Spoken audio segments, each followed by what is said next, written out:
সমস্ত প্রশংসা আল্লাহ তাআলার জন্য। আল্লাহ তাআলা দীর্ঘ 1 মাস পর আবার আমাদেরকে এখানে আল্লাহর জন্য কিছু সময় বের করে জামায়াত হওয়ার বসার তৌফিক দান করেছেন। এজন্য আমরা অন্তরস্থল থেকে আল্লাহ তাআলার শুকর আদায় করি, আলহামদুলিল্লাহ। অসংখ্য অগণিত নেয়ামত দ্বারা আল্লাহ তাআলা আমাদেরকে সমৃদ্ধ করেছেন। আমাদের শাইখ মুর্শিদ খুব সোজা সোজা করে বলেন,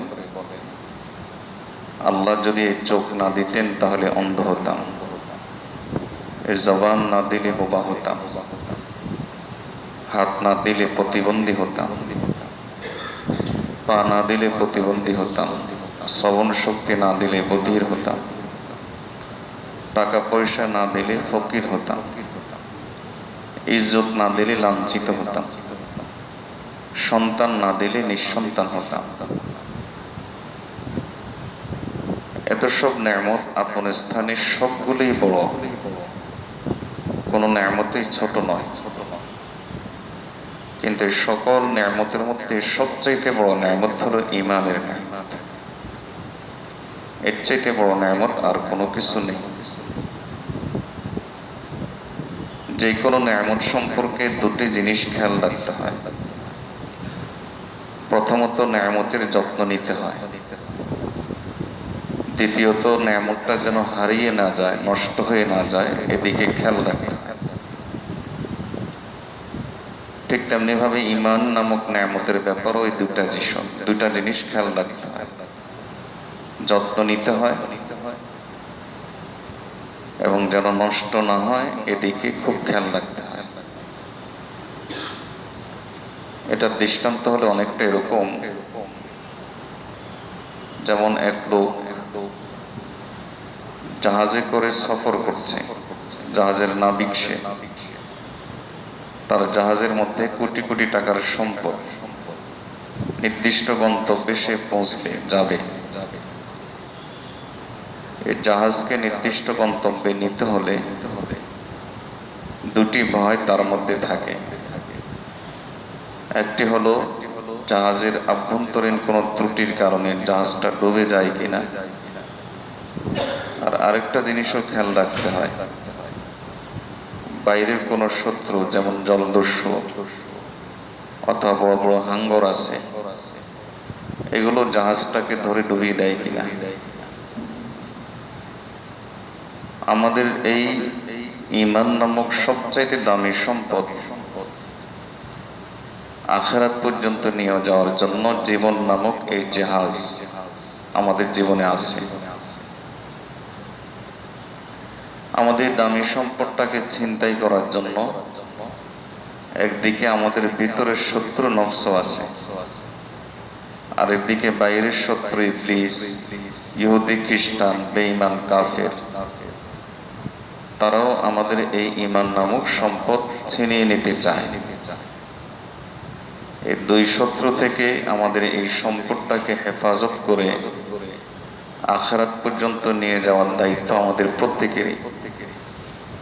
এজন্য এটার যত্ন নিতে হয় এবং খেয়ালও রাখতে হয় যেন এটা নষ্ট না হয়। একটা হাদিস আমাদের সামনে, অত্যন্ত ভীতিকর হাদিস।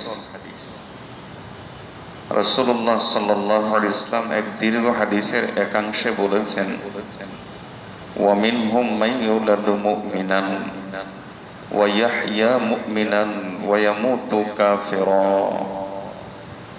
নবী সাল্লাল্লাহু আলাইহি ওয়াসাল্লাম বলেন যে বিশাল একটা সংখ্যক মুসলিম দাবি করবে, সমাজে ইমানদার হিসাবে পরিচিতি লাভ করবে, মানুষ তাকে মুমিন মনে করবে, সেও নিজেকে মুমিন মনে করবে, এভাবেই সে জীবন যাপন করবে, মুমিন হিসাবে সে জীবন যাপন করবে। কিন্তু আল্লাহর কাছে লক্ষ কোটি বার পানাহ চাই, মারা যাবে সে বেঈমান হয়ে। ইতিহাসে একটা চমৎকার ঘটনা আছে, অনেক বড় শিক্ষণীয় ঘটনা। ইতিপূর্বে আপনাদেরকে কখনো শুনিয়েছি কিনা আমার মনে নেই। ঘটনাটি লিখেছেন বুখারী শরীফের ব্যাখ্যাকার ইমাম শামসুদ্দিন আস-সাফিরি রহমতুল্লাহ আলাইহ। ইমাম শামসুদ্দিন আস-সাফিরি রহমতুল্লাহ লেখেন, তিনজন বন্ধু ছিল, তিনজনই ছিল যুবক। আর উনি ঘটনাটি শুনেছেন ওই তিনজনের একজনের কাছ থেকে। ইবাদতের প্রতি খুব আগ্রহী ছিল, জজবা ছিল, যুবক বয়সে ইবাদত করত। আর যৌবনের ইবাদত আল্লাহর কাছে খুব প্রিয়। এজন্য আমরা সাহাবা ইকরাম রাদিয়াল্লাহু তাআলা আজমাইনের ইতিহাসের দিকেও যদি তাকাই, আমরা শুনেছি না আশারায়ে মুবাশশারা, জান্নাতের সুসংবাদপ্রাপ্ত সাহাবী, জান্নাতের সুসংবাদপ্রাপ্ত সাহাবী 10 জনের 10 জনই যুবক ছিলেন। সর্বোচ্চ বয়স ছিল হযরত আবু বকর রাদিয়াল্লাহু তাআলা, তার বয়স ছিল 37 বছর, কোন কোন বর্ণনা মতে 38 বছর। ওমর রাদিয়াল্লাহু তাআলার বয়স ছিল 27 বছর, ওসমান রাদিয়াল্লাহু তাআলার বয়স ছিল 33 বছর, আর আলী রাদিয়াল্লাহু তাআলা তো মাত্র 10 বছরের, মাত্র 10 বছর বয়স।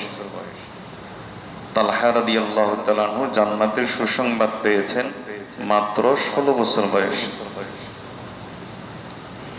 তার অধিকাংশ সাহাবী যুবক ছিলেন যারা জান্নাতের সুসংবাদ পেয়েছেন। যৌবনের ইবাদত আল্লাহর কাছে খুব প্রিয়। প্রসঙ্গক্রমে বললাম তো হযরত ওই তিনজন যুবক খুব ইবাদত করত, এত বেশি ইবাদত করত যে একসাথেই সব করত। তো তিনজনে একবার সিদ্ধান্ত নিল যে আমরা একটু হজ করব। এই সিদ্ধান্ত নিয়ে তারা হজের সফরে রওনা দিয়েছে। পথিমধ্যে এক যুবক, তার দৃষ্টি পড়ল একটা খ্রিস্টান মেয়ের প্রতি। সে নানা টালবাহানা করে সেখানে রয়ে গেল, সামনে আর গেল না, সেখানে থেকে গেল। দুই বন্ধু তাকে যতই বুঝিয়েছে সে শুনে নাই, সে সেখানেই থেকে গেল। শেষ পর্যন্ত কি আর করা, ওই দুই বন্ধু হজ করল। হজ করে যথারীতি আবার তারা দেশে ফিরে এসেছে, পরিবার নিয়ে, সংসার নিয়ে তাদের জীবন চলছে। একটা সময় এসে তারা বুড়ো হয়ে গেছে। তো বুড়া বয়সে বসে বসে দুইজন গল্প করছে, দুই বন্ধু। গল্পের এক ফাঁকে বলল যে আচ্ছা, আমরা তো তিনজন ছিলাম, আজকে আমরা দুই বন্ধু, আরেক বন্ধু আমাদের সাথে নাই, চলো আমরা একটু তার খোঁজ খবর নিয়ে আসি। এই চিন্তা করে ওই দুই বন্ধু তৃতীয় বন্ধুর খোঁজে গেল, যেখানে তাকে যুবক বয়সে রেখে এসেছিল। সেখানে গিয়ে শুনতে পেল, আল্লাহর কাছে পানাহ চাই, তাদের বন্ধু মারা গেছে এবং তাকে খ্রিস্টানদের কবরস্থানে কবর দেওয়া হয়েছে। খুব দুঃখ পেল, ভারাক্রান্ত হলো, কিন্তু কি আর করা। চিন্তা করলো এত দূর যখন এসেছি অন্তত কবরটা দেখে যাই। এই চিন্তা করে কবরের পাড়ে গেল। ইতিপূর্বে কবরের পাড়ে একজন বৃদ্ধা এবং দুইজন যুবক সেখানে দাঁড়িয়ে বসে কান্নাকাটি করছে। এই দুই বুড়া গিয়েও সেখানে কিছুক্ষণ কান্নাকাটি করলো। ওই বুড়ির মনে, বৃদ্ধার মনে কথা চিন্তা আসলো, আচ্ছা ঠিক আছে, আমি তো কাঁদছি, লোকটা আমার স্বামী যে মারা গেছে, আর এই দুই যুবক কাঁদছে তাদের বাবা মারা গেছে, কিন্তু এই দুই অপরিচিত বুড়া কেন কাঁদে? এই চিন্তা করে ওই দুই বুড়ার কাছে আস্তে আস্তে আসলো, এসে বলল আপনারা কেন কাঁদেন? তখন ওই দুই বুড়া তাদের যৌবনের সেই ঘটনাটা তাদেরকে শোনালো।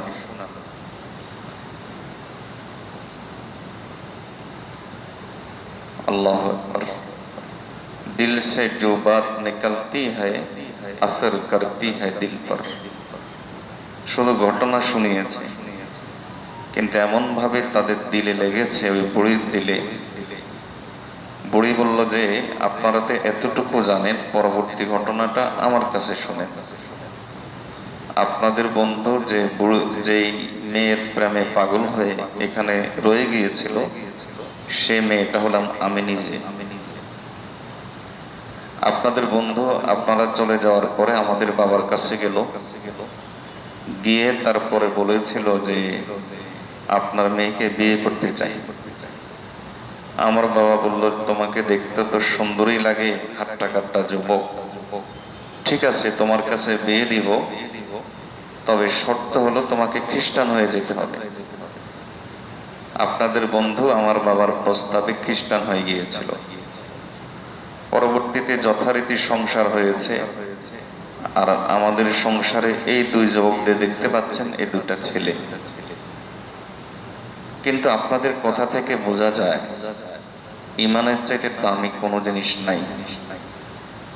এজন্য আমার বুঝে এসেছে, আমি আপনাদেরকে সাক্ষী রেখে ঘোষণা দিলাম, আশহাদু আল্লা ইলাহা ইল্লাল্লাহু ওয়া আশহাদু আন্না মুহাম্মাদান আবদুহু ওয়া রাসূলুহু।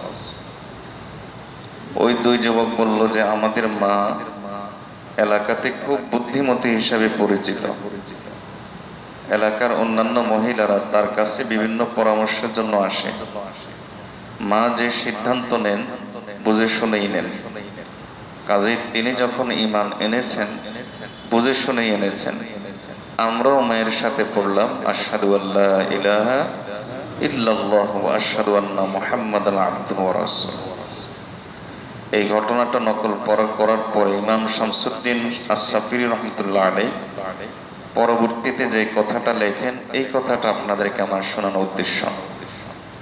তিনি লেখেন, সুবহানাল্লাযী মান কানা মুসলিমান মাতা আলাল কুফরি ওয়া আসলামা মান কানা কাফিরা।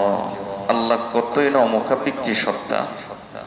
যে লোকটা ঈমানদার ছিল সেই লোকটা কাফির হয়ে মারা গেল, আর যে লোকটা কাফির ছিল, যে লোকগুলো কাফির ছিল তারা মুমিন হয়ে গেল। তাহলে বোঝা গেল আল্লাহ কারো ঈমানের মুখাপেক্ষী না, আল্লাহ কত মুখাপেক্ষী সত্তা। এরপরে তিনি যেটা বলেছেন, বিশেষভাবে এই অংশটা আপনাদেরকে আমার শোনানোর উদ্দেশ্য।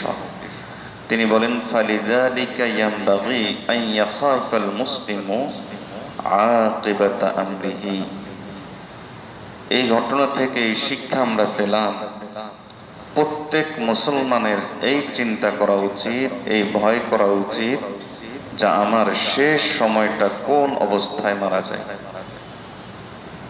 ঈমানের সাথে না বেঈমানের সাথে। প্রত্যেক মুসলমানের, প্রত্যেক ঈমানদারের এই চিন্তা করা উচিত। ওয়ায়াসআলুল্লাহ হুসনাল খাতিমা, আর আল্লাহর কাছে সব সময় শুভ মৃত্যু, আল্লাহ যেন ঈমানের সাথে মওত দেন, এটা আল্লাহর কাছে সব সময় প্রার্থনা করা উচিত।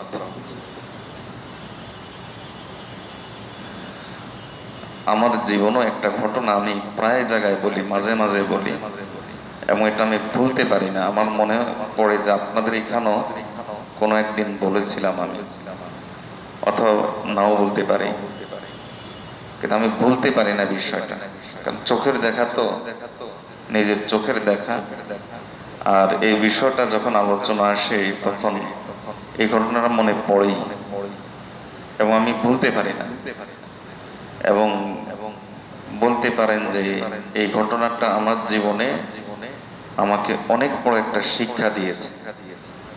নিজে নিজে ভীত হয়ে যায়, ভয় পেয়ে যায় এই ঘটনাটার কারণে। আমি একদিন নামাজ পড়ে বসেছিলাম মসজিদে, আসর নামাজের পরে। তো এক ভাই এসে বলল যে, বেশ কয়েক বছর আগের ঘটনা, এক ভাই এসে বলল যে হযরত আমার বাবা অসুস্থ, একটু তওবা করো, চলেন একটু তওবা করেন। আমি বললাম চলেন। তো ওই ভাইয়ের সাথে গেলাম। রিক্সা যাওয়ার সময় রিক্সায় বিভিন্ন গল্পের ফাঁকে ফাঁকে আমাকে শোনাচ্ছিল। তা আমাদের বাবার অবস্থা খুব খারাপ, কথাও বলতে পারে না, কাউকে ভালো করে চিনেও না। আচ্ছা যাই হোক, এটা অনেক কথার মাঝেই কথা বলেছে আর কি। তা আমি ঘরে ঢুকলাম, তাদের বাসায় ঢুকলাম। পুরান ধাঁচের একটা বাসা, পুরান ধাঁচের বিল্ডিং গুলোতে সানচিট থাকে, তো পুরান ধাঁচের একটা বাসা, যেহেতু আপনারা কেউ চিনবেন না এই জন্য বলতে অসুবিধা নাই। তো আমি ওই লোকটাকে বললাম, সালাম দিলাম, সালামের উত্তর দিয়েছি কিনা মনে নাই, এবং তাকে বললাম যে আমি তো এসেছি আপনাকে তওবা করানোর জন্য। ও না, আমি তাকে জিজ্ঞেস করেছিলাম আপনি আমাকে চিনেছেন কিনা। ওই লোকটা টনটনা উত্তর দিল, চিনবো না কেন আপনি হুজুর। কারণ আমি ছেলের মুখের দিকে তাকালাম, অর্থাৎ আমি বুঝাইলাম যে আপনি বলেছেন কথা বলতে পারে না, এখন দেখি কথা বলতে পারে। আপনি বলেছেন যে চিনে না, এখন দেখি চিনে। এটা বোঝানোর জন্য ছেলের মুখের দিকে তাকালাম, আশ্চর্য হয়ে। ছেলেও আমাকে ইশারায় বললো যে হুজুর কিছু বুঝতেছি না, এখন কেমনে কথা বলে, এখন কেমনে চেনে, কিছু তো বোঝা যাচ্ছে না। যাই হোক, তা আমি তাকে বললাম যে আমি তো এসেছি আপনাকে তওবা করানোর জন্য। লোকটাকে আমি দেরি না করে সঙ্গে সঙ্গে উত্তর দিল, আমি তওবা করব না।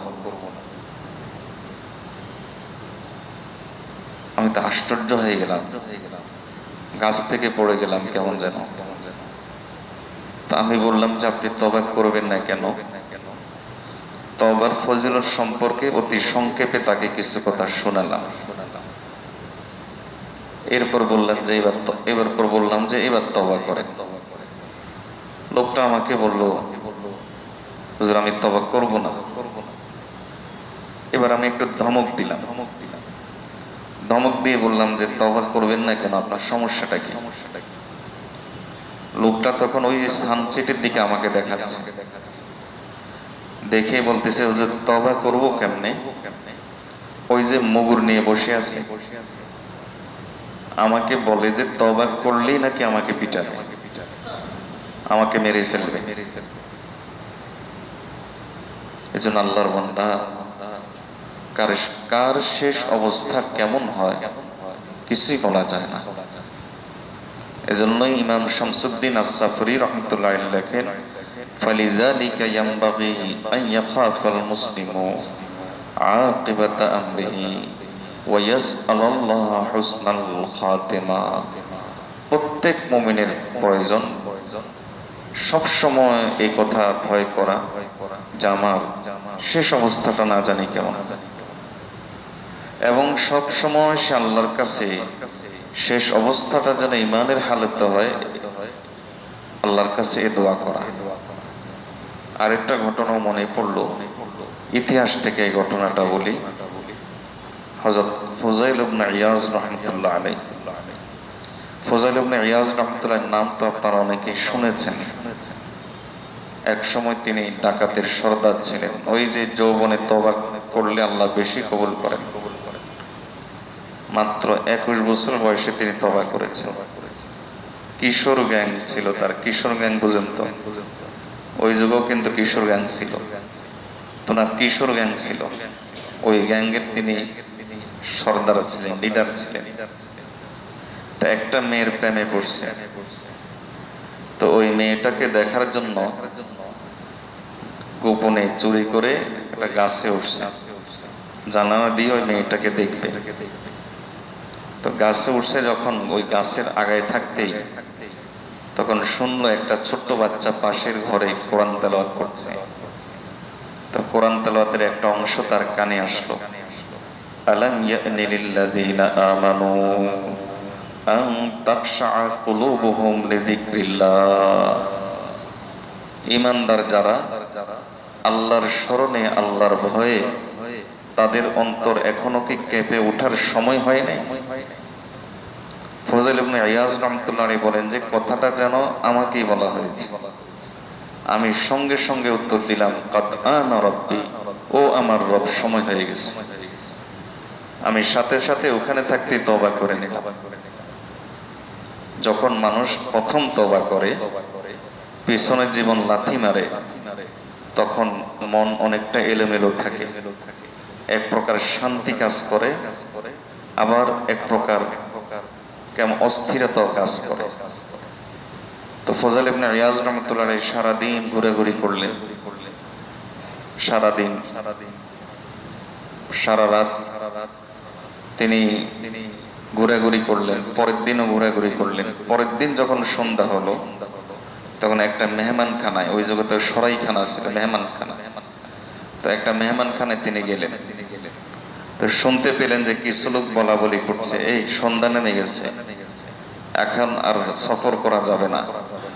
এর কারণ হলো এখন সফর করলেই হুজাইরের বাহিনী আমাদেরকে ধরবে, সব লুটপাট করে নিয়ে যাবে। ফজল ইবনে ইয়াজ রাহমাতুল্লাহ আলাইহি বলেন যে তখন আমি আড়াল থেকে বের হয়ে বললাম যে তোমাদের চিন্তার কারণ নাই, ওই ফুজাইল আর এই ফুজাইল নাই, এই ফুজাইল পরিবর্তন হয়ে গেছে। এই যৌবনে তওবা করার পরে আল্লাহ তাআলা আর তার মহাব্বত তার অন্তরে পরিমাণ দিয়ে দিয়েছেন, তিনি এত বেশি ইবাদতমুখী হয়ে গেছেন, ইলমমুখী হয়ে গেছেন যে সমকালে তার সমসাময়িক যারা ছিলেন তাদের মধ্যে তিনি অন্যতম একজন বড় মুহাদ্দিস ছিলেন, আল্লাহর ওলি ছিলেন, আবিদুল হারামাইন নামে প্রসিদ্ধ ছিলেন। হারামাইন শরীফাইনে ইবাদত করতেন। তো হযরত ফজল ইবনে ইয়াজ রাহমাতুল্লাহ আলাইহির শাগরিদ হতে পারা এটা অনেক বড় ব্যাপার ছিল, যে কেউ ফজল ইবনে ইয়াজের শাগরিদ, এটা অনেক বড় ব্যাপার ছিল। তো ফজল ইবনে ইয়াজ রাহমাতুল্লাহ আলাইহি বলেন যে একবার আমার এক শাগরিদ মারা যাচ্ছিল, একেবারেই মৃত্যুশয্যায় শায়িত। আমি আমার ওই শাগরিদকে দেখতে গেলাম। দেখতে গিয়ে আমি তার অবস্থা দেখে বুঝলাম যে সে আর বেশিক্ষণ টিকবে না, কারণ মৃত্যুর সময় মৃত্যুর যে কি বলে এটাকে সাকারা, মৃত্যু যে সাকারা, এই মৃত্যুর সাকারাটা, মৃত্যুর প্রসেস। সাকারাত মানে কেবল ব্যথা না, কেবল কষ্ট না, এই কষ্টের মধ্যে অনেক সময় আরাম থাকতে পারে, তার কষ্টটা হয়। তো মৃত্যুর যে সাকারাত এটা শুরু হয়ে গিয়েছে। তো ফজল ইবনে ইয়াজ রাহমাতুল্লাহ আলাইহি বলেন যে আমি তখন তাকে কালিমার তালকিন দিলাম, অর্থাৎ তার পাশে বসে তাকে শুনিয়ে নিজে নিজেই কালিমা বলা, এটার নাম কালিমার তালকিন। আমি তাকে কালিমার তালকিন দিলাম। কালিমার তালকিন যখন দিচ্ছিলাম সে হঠাৎ করে বলে উঠল, লা আরিফ লা ইলাহা ইল্লাল্লাহ, এই কালিমা কি জিনিস আমি তো জানি না, এই কালিমা আমি পড়বো না, আমি জানি না এই কালিমা। ফজল ইবনে ইয়াজ রাহমাতুল্লাহ আলাইহি তার এই বেঈমানির অবস্থা দেখে তিনি খুব ব্যথিত হলেন।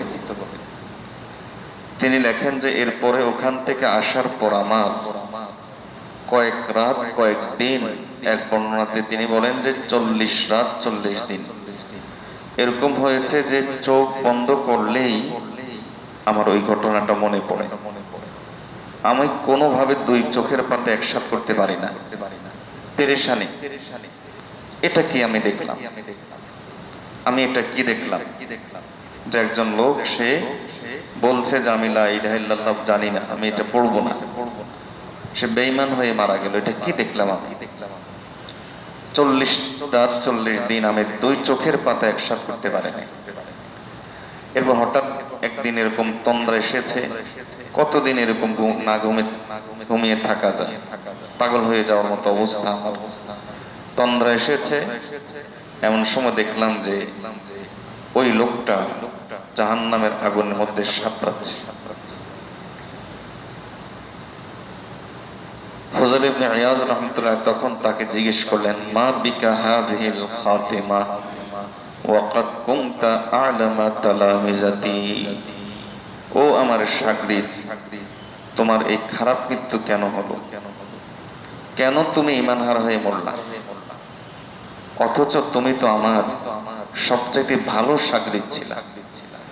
কত মুজাহাদা, কত মুশাহাদা, কত মুরাকাবা, কত জিকির, কত কান্নাকাটি, কত তাহাজ্জুদ, কত দোয়া একসাথে আমরা করেছি, কিন্তু তোমার এখন এই অবস্থা কেন হলো? ফজল ইবনে ইয়াজকে ওই লোক শোনাচ্ছেন আমার এই অবস্থা হয়েছে 3টা গুনার কারণে। এই 3টা গুনাহ যদি আমাদের মধ্যে থাকে, তওবা করে নেই। পারবো না তওবা করতে? আমিও দোয়া চাই আল্লাহ যেন আমাকে এই 3টা গুনাহ থেকে হেফাজত করেন। ফজল ইবনে ইয়াজ বলতেছেন, আউয়ালুহা আন-নামিমা, প্রথম গুনাহ হলো আমি চুগলখড়ি করতাম। একজনের কথা আরেকজনের কাছে গিয়ে লাগাতাম ঝগড়া লাগানোর উদ্দেশ্যে। এটাকে বলা হয় চুগলখড়ি, মারাত্মক গুনাহ। হযরত হাসান বসরি রাহিমাহুল্লাহ বলেন, আমি একাধিক সাহাবীর কাছে শুনেছি, তিনি তো সাহাবায়ে কেরামের শাগির্দ ছিলেন। তিনি বলেন যে আমি একাধিক সাহাবীর কাছে শুনেছি যে চুগলখোর ইবলিসের চাইতে খারাপ। তো এক লোক জিজ্ঞেস করলো যে হযরত, চুগলখোর কেমন ইবলিসের চাইতে খারাপ হয়? ইবলিস তো ইবলিসই। হ্যাঁ, ইবলিসের চাইতে খারাপ এজন্য, লিআন্না শাইতানা মা লা ইয়াফআলু ফি সাআতিন ইয়াফআলুন নাম্মামু ফি দাকিকাতিন। এর কারণ হলো শয়তান যেটা 1 ঘন্টায় করতে পারে না, চুগলখোর সেটা 1 সেকেন্ডে করতে পারে। 1 সেকেন্ডে একটা জান্নাতি পরিবেশকে সে নষ্ট করে দিতে পারে। একটা পরিবারে একজন চুগলখোর থাকলে অশান্তির জন্য আরেকজন লাগে না। একটা প্রতিষ্ঠানে চুগলখোর একজন থাকলে অশান্তির জন্য আরেক দ্বিতীয় কিছু লাগে না। একটা ভালো পরিবেশে একজন চুগলখোর থাকলে সেখানে ঝগড়া সৃষ্টি হওয়ার জন্য আর তৃতীয় জন লাগে না, একজনই যথেষ্ট। 1 মিনিটে সে পারে। আর দ্বিতীয় যে গুনাহ, ওই শাগরিদ বলতেছে, ওয়াসানিহা আল হাসাদ, আমার আরেকটা সমস্যা ছিল, আমি হিংসুক ছিলাম, প্রচন্ড হিংসা আমার মধ্যে ছিল। হিংসা নেক আমল খেয়ে ফেলে। হিংসুক কেমন যেন আল্লাহর তকদিরের উপর সে অভিযোগ করে, হে আল্লাহ, আপনি কেন তাকে দিলেন, আমাকে কেন দিলেন না? আপনি ইনসাফ করেন নাই। হিংসুক কেমন যেন আল্লাহর ইনসাফের উপর প্রশ্ন তোলে। হিংসুক কেমন যেন আল্লাহর বন্টনের উপর প্রশ্ন তোলে। এজন্য কোনো জিনিসটা হিংসা না করা। তো তৃতীয় গুনাহ যেটা, সেটা হলো ডাক্তার একদিন অসুস্থ হওয়ার পরে আমাকে কিছু নেশাদ্রব্য খাওয়ার জন্য দিয়েছিল, মদ টাইপের। তা আমি অসুস্থকালীন ওষুধ হিসাবে সেটা পান করেছিলাম। সুস্থ হওয়ার পরও নেশা লেগে গেছে, আমি মাঝে মাঝে ওটা পান করতাম। এই 3টা গুনার কারণে আমার এই দুরবস্থা। তা আমি যেটা বোঝাতে চাচ্ছি যে কার কোন অবস্থায় মওত হয় বলা তো যায় না। হাদিসে রাসূলুল্লাহ সাল্লাল্লাহু আলাইহি ওয়াসাল্লাম বলেছেন, ইন্নামাল আমালু বিল খাওয়াতিম, ইন্নামাল আমালু বিল খাওয়াতিম, শেষ যার ভালো তার সব ভালো। এক হাদিসে রাসূলুল্লাহ সাল্লাল্লাহু আলাইহি ওয়াসাল্লাম বলেছেন, মান আহাব্বা মিনকুম আন ইউযাহযাহা আনিন নারি ওয়া ইউদখিলাল জান্নাতা ফালতুদরিকহু মাউতাতাহু ওয়া হুয়া মুমিন। যে ব্যক্তি চায় সে আস্তে আস্তে জাহান্নাম থেকে দূরে সরবে আর জান্নাতের দিকে অগ্রসর হবে, তাহলে সে যেন এই প্রস্তুতিটা নেয় যে তার মনটা যেন ঈমানের সাথে আসে। তাহলে এই প্রস্তুতি নিতে হবে আমাদের। ওমর রাদিয়াল্লাহু তাআলা কে নবীজি বলেছেন, ইযহাব ইয়া ওমর ফানাদি বিন নাস লা ইয়াদখুলুল জান্নাতা ইল্লাল মুমিনুন। হে ওমর, যাও মানুষকে বলে দাও মুমিন ছাড়া কেউ জান্নাতে যাবে না। তাহলে ঈমানের হালতে মত লাগবে এবং এটার জন্য আমাদের ফিকির করা লাগবে। আমরা আমাদের যেন শুভ মৃত্যু আসে, ঈমানের অবস্থায় মৃত্যু আসে, এই জন্য আমরা ফিকির করার জন্য রাজি আছি তো ইনশাআল্লাহ। এই কথাগুলো এমন কথা যা আমার মনে চায় যে সবখানে শুধু এই কথাগুলোই বলি। কারণ ঈমানের সাথে যদি আমরা, আল্লাহ যদি কবুল করেন, আমাদের ঈমানটা যদি আল্লাহ কবুল করে নেন, যদি ঈমানের সাথে যদি মারা যায়, তাহলে জান্নাত তো নিশ্চিত। আর আল্লাহর কাছে পানাহ চাই বেঈমান। ধরেন এক লোক সারা জিন্দেগি সে ইবাদত করছে, মৃত্যুর আগে তার ঈমানটা ছিল না, বলেন তার ইবাদত কোনো কাজে আসবে? ইবলিসকে দেখেন না, ইবলিসকে দেখেন না, 1000 বছর ইবাদত করেছে, কাজে আসছে? আরেক লোক এত ইবাদত গুজার সে হয়তো ছিল না, কিন্তু আল্লাহ তাআলা তাকে ঈমানের হালতে মওত দিয়েছে, তাহলে সে নাজাত পেয়ে যাবে। তাহলে ঈমান হলো মূল জিনিস। আমরা ইনশাআল্লাহ এই ফিকির করতে রাজি আসতে ইনশাআল্লাহ অতি সংক্ষেপে আপনাদেরকে কিছু আমলের কথা বলে দেব আজকে। এই আমলগুলো আমরা ইনশাআল্লাহ করব, নিজে করব, অন্যকেও দাওয়াত দিব। রাজি আছেন ইনশাআল্লাহ? নিজে করব, অন্যকেও দাওয়াত দিব। রাজি আছেন ইনশাআল্লাহ? আল্লাহ আমাদেরকে আমলগুলো করার তৌফিক দান করুন। এমনিতে হাদিসে এসেছে সানাউল মারুফ তাকি খাতিমাতাস সু, যত নেক আমল আছে সব নেক আমলই মানুষকে খারাপ মৃত্যু থেকে বাঁচায়। তার এর অর্থ হলো নেক আমল করে যেতে হবে, কিন্তু পার্থক্য আছে একটা। ধরেন আমি মাঝে মাঝে দৃষ্টান্ত দেই যে ধরেন এক লোকের ক্ষুধামন্দা রোগ, এখন ওই ডাক্তারের কাছে সে গিয়েছে, ডাক্তার তখন তাকে এই রোগের জন্য 1 প্লেট ভাত, 10টা রুটি, 10টা পরোটা এগুলো নিয়ে বসিয়ে দেয় না, বলে না যে এগুলো খাও, বরং বলে কি এই ট্যাবলেট এত বেলা করে খাও, কিছু ডোজ দেয়, কিছু ট্যাবলেট দেয়। তো যখন ওই ওষুধগুলো খায় তখন তার মধ্যে ক্ষুধামন্দা রোগ দূর হয়ে ক্ষুধার চাহিদা তৈরি হয়। তো কিছু আমল এরকম আছে, 10টা আমলের কথা আজকে বলবো ইনশাআল্লাহ। 10টা আমল এরকম আছে, এই 10টা আমল করলে আপনার অন্যান্য আমল করার ক্ষুধা তৈরি হবে, অন্যান্য আমল করার চাহিদা আপনার অন্তরে তৈরি হবে। এই জন্য আমরা এই 10টা আমল করবো তো ইনশাআল্লাহ। বলেন নাই করবেন না? মনে হয় করবেন তো ইনশাআল্লাহ। আল্লাহকে দেখাইতে পারবেন? একটু দেখাই দিই, আল্লাহ আপনি কবুল করুন। বলে সবাই বলে আমিন। আল্লাহ আমাদের ঈমানকে আপনি কবুল করে নিন। এবং আরেকটা অনুরোধ আপনাদেরকে করব, সেটা হলো যে এখানে আপনারা যারা আছেন প্রত্যেকেই এই কথাগুলো আজকে যতদূর মনে রাখতে পারেন, যতটুকুই মনে রাখতে পারেন, এই কথাগুলো আরেকজনের সাথে আলোচনা করবেন। পারবেন না ইনশাআল্লাহ? কারণ এটা এই যে 1 মিনিটের জন্য আলোচনা করবেন, ওটা ঈমানের মজলিস হয়ে যাবে। ঈমানের মজলিস কেমন মজলিস? তাতাবাহা বিহাল মালাইকা, যে মজলিসটি ফেরেশতারা আল্লাহর কাছে গর্ব করে, এমন মজলিস হয়ে যাবে। এবং ঈমানের মজলিসকে আল্লাহ মুহাব্বত করে। এজন্য আমরা সাহাবায়ে কেরাম বলতেন তাআল নুমিন বিরাব্বিনা সাআতান, আসো আমাদের রবের ঈমান নিয়ে কিছুক্ষণ আলোচনা করি, 1 মিনিট 1 সেকেন্ড আলোচনা করি। তা আমরা 1 মিনিটের ঈমানের মজলিসও বানিয়ে নিতে পারবো এই কথাগুলো দিয়ে। ঠিক আছে না ইনশাআল্লাহ? নিজে আমল করব, অন্যের কাছে এই আমলগুলো পৌঁছায় দিব। রাজি আছে ইনশাআল্লাহ? যতদূর মনে পড়ে, বানিয়ে বলিয়েন না, যতদূর মনে রাখতে পারেন ততদূর বলবেন।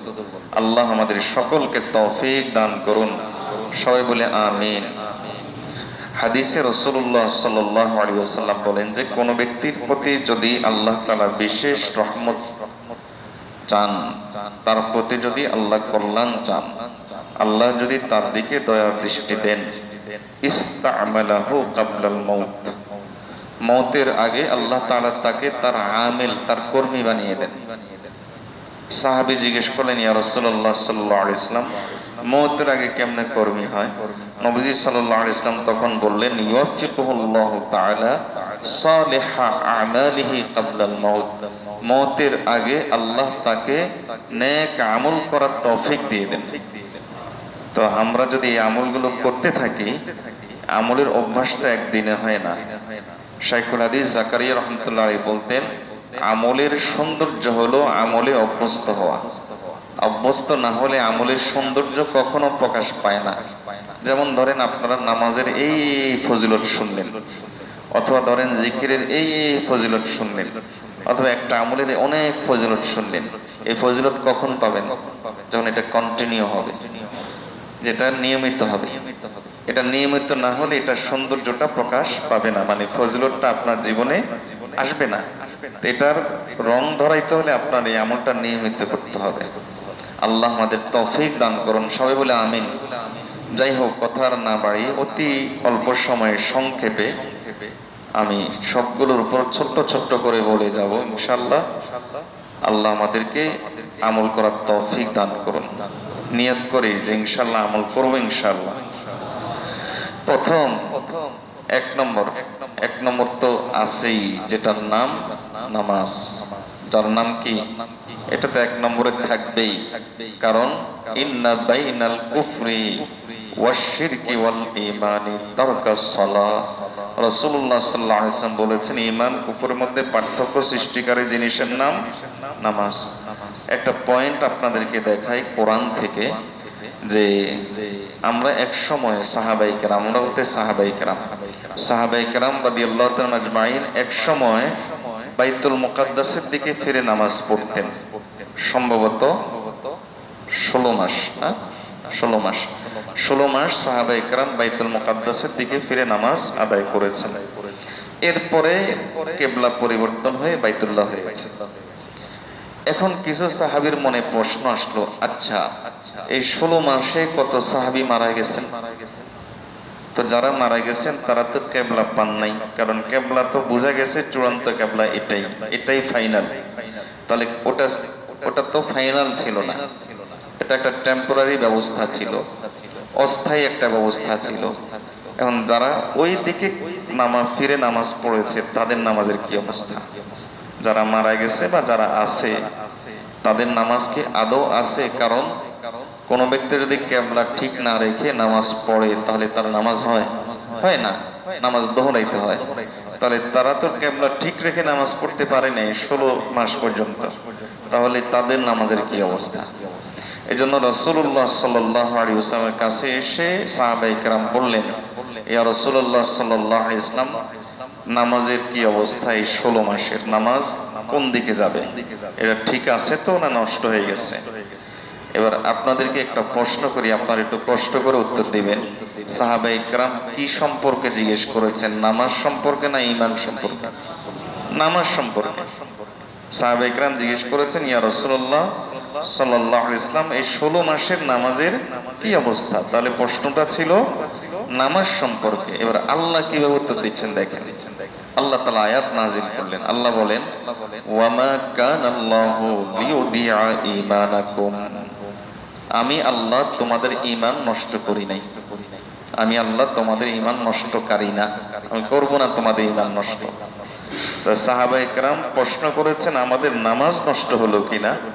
আল্লাহ উত্তর দিচ্ছেন, আমি তোমাদের ঈমান নষ্ট করব না।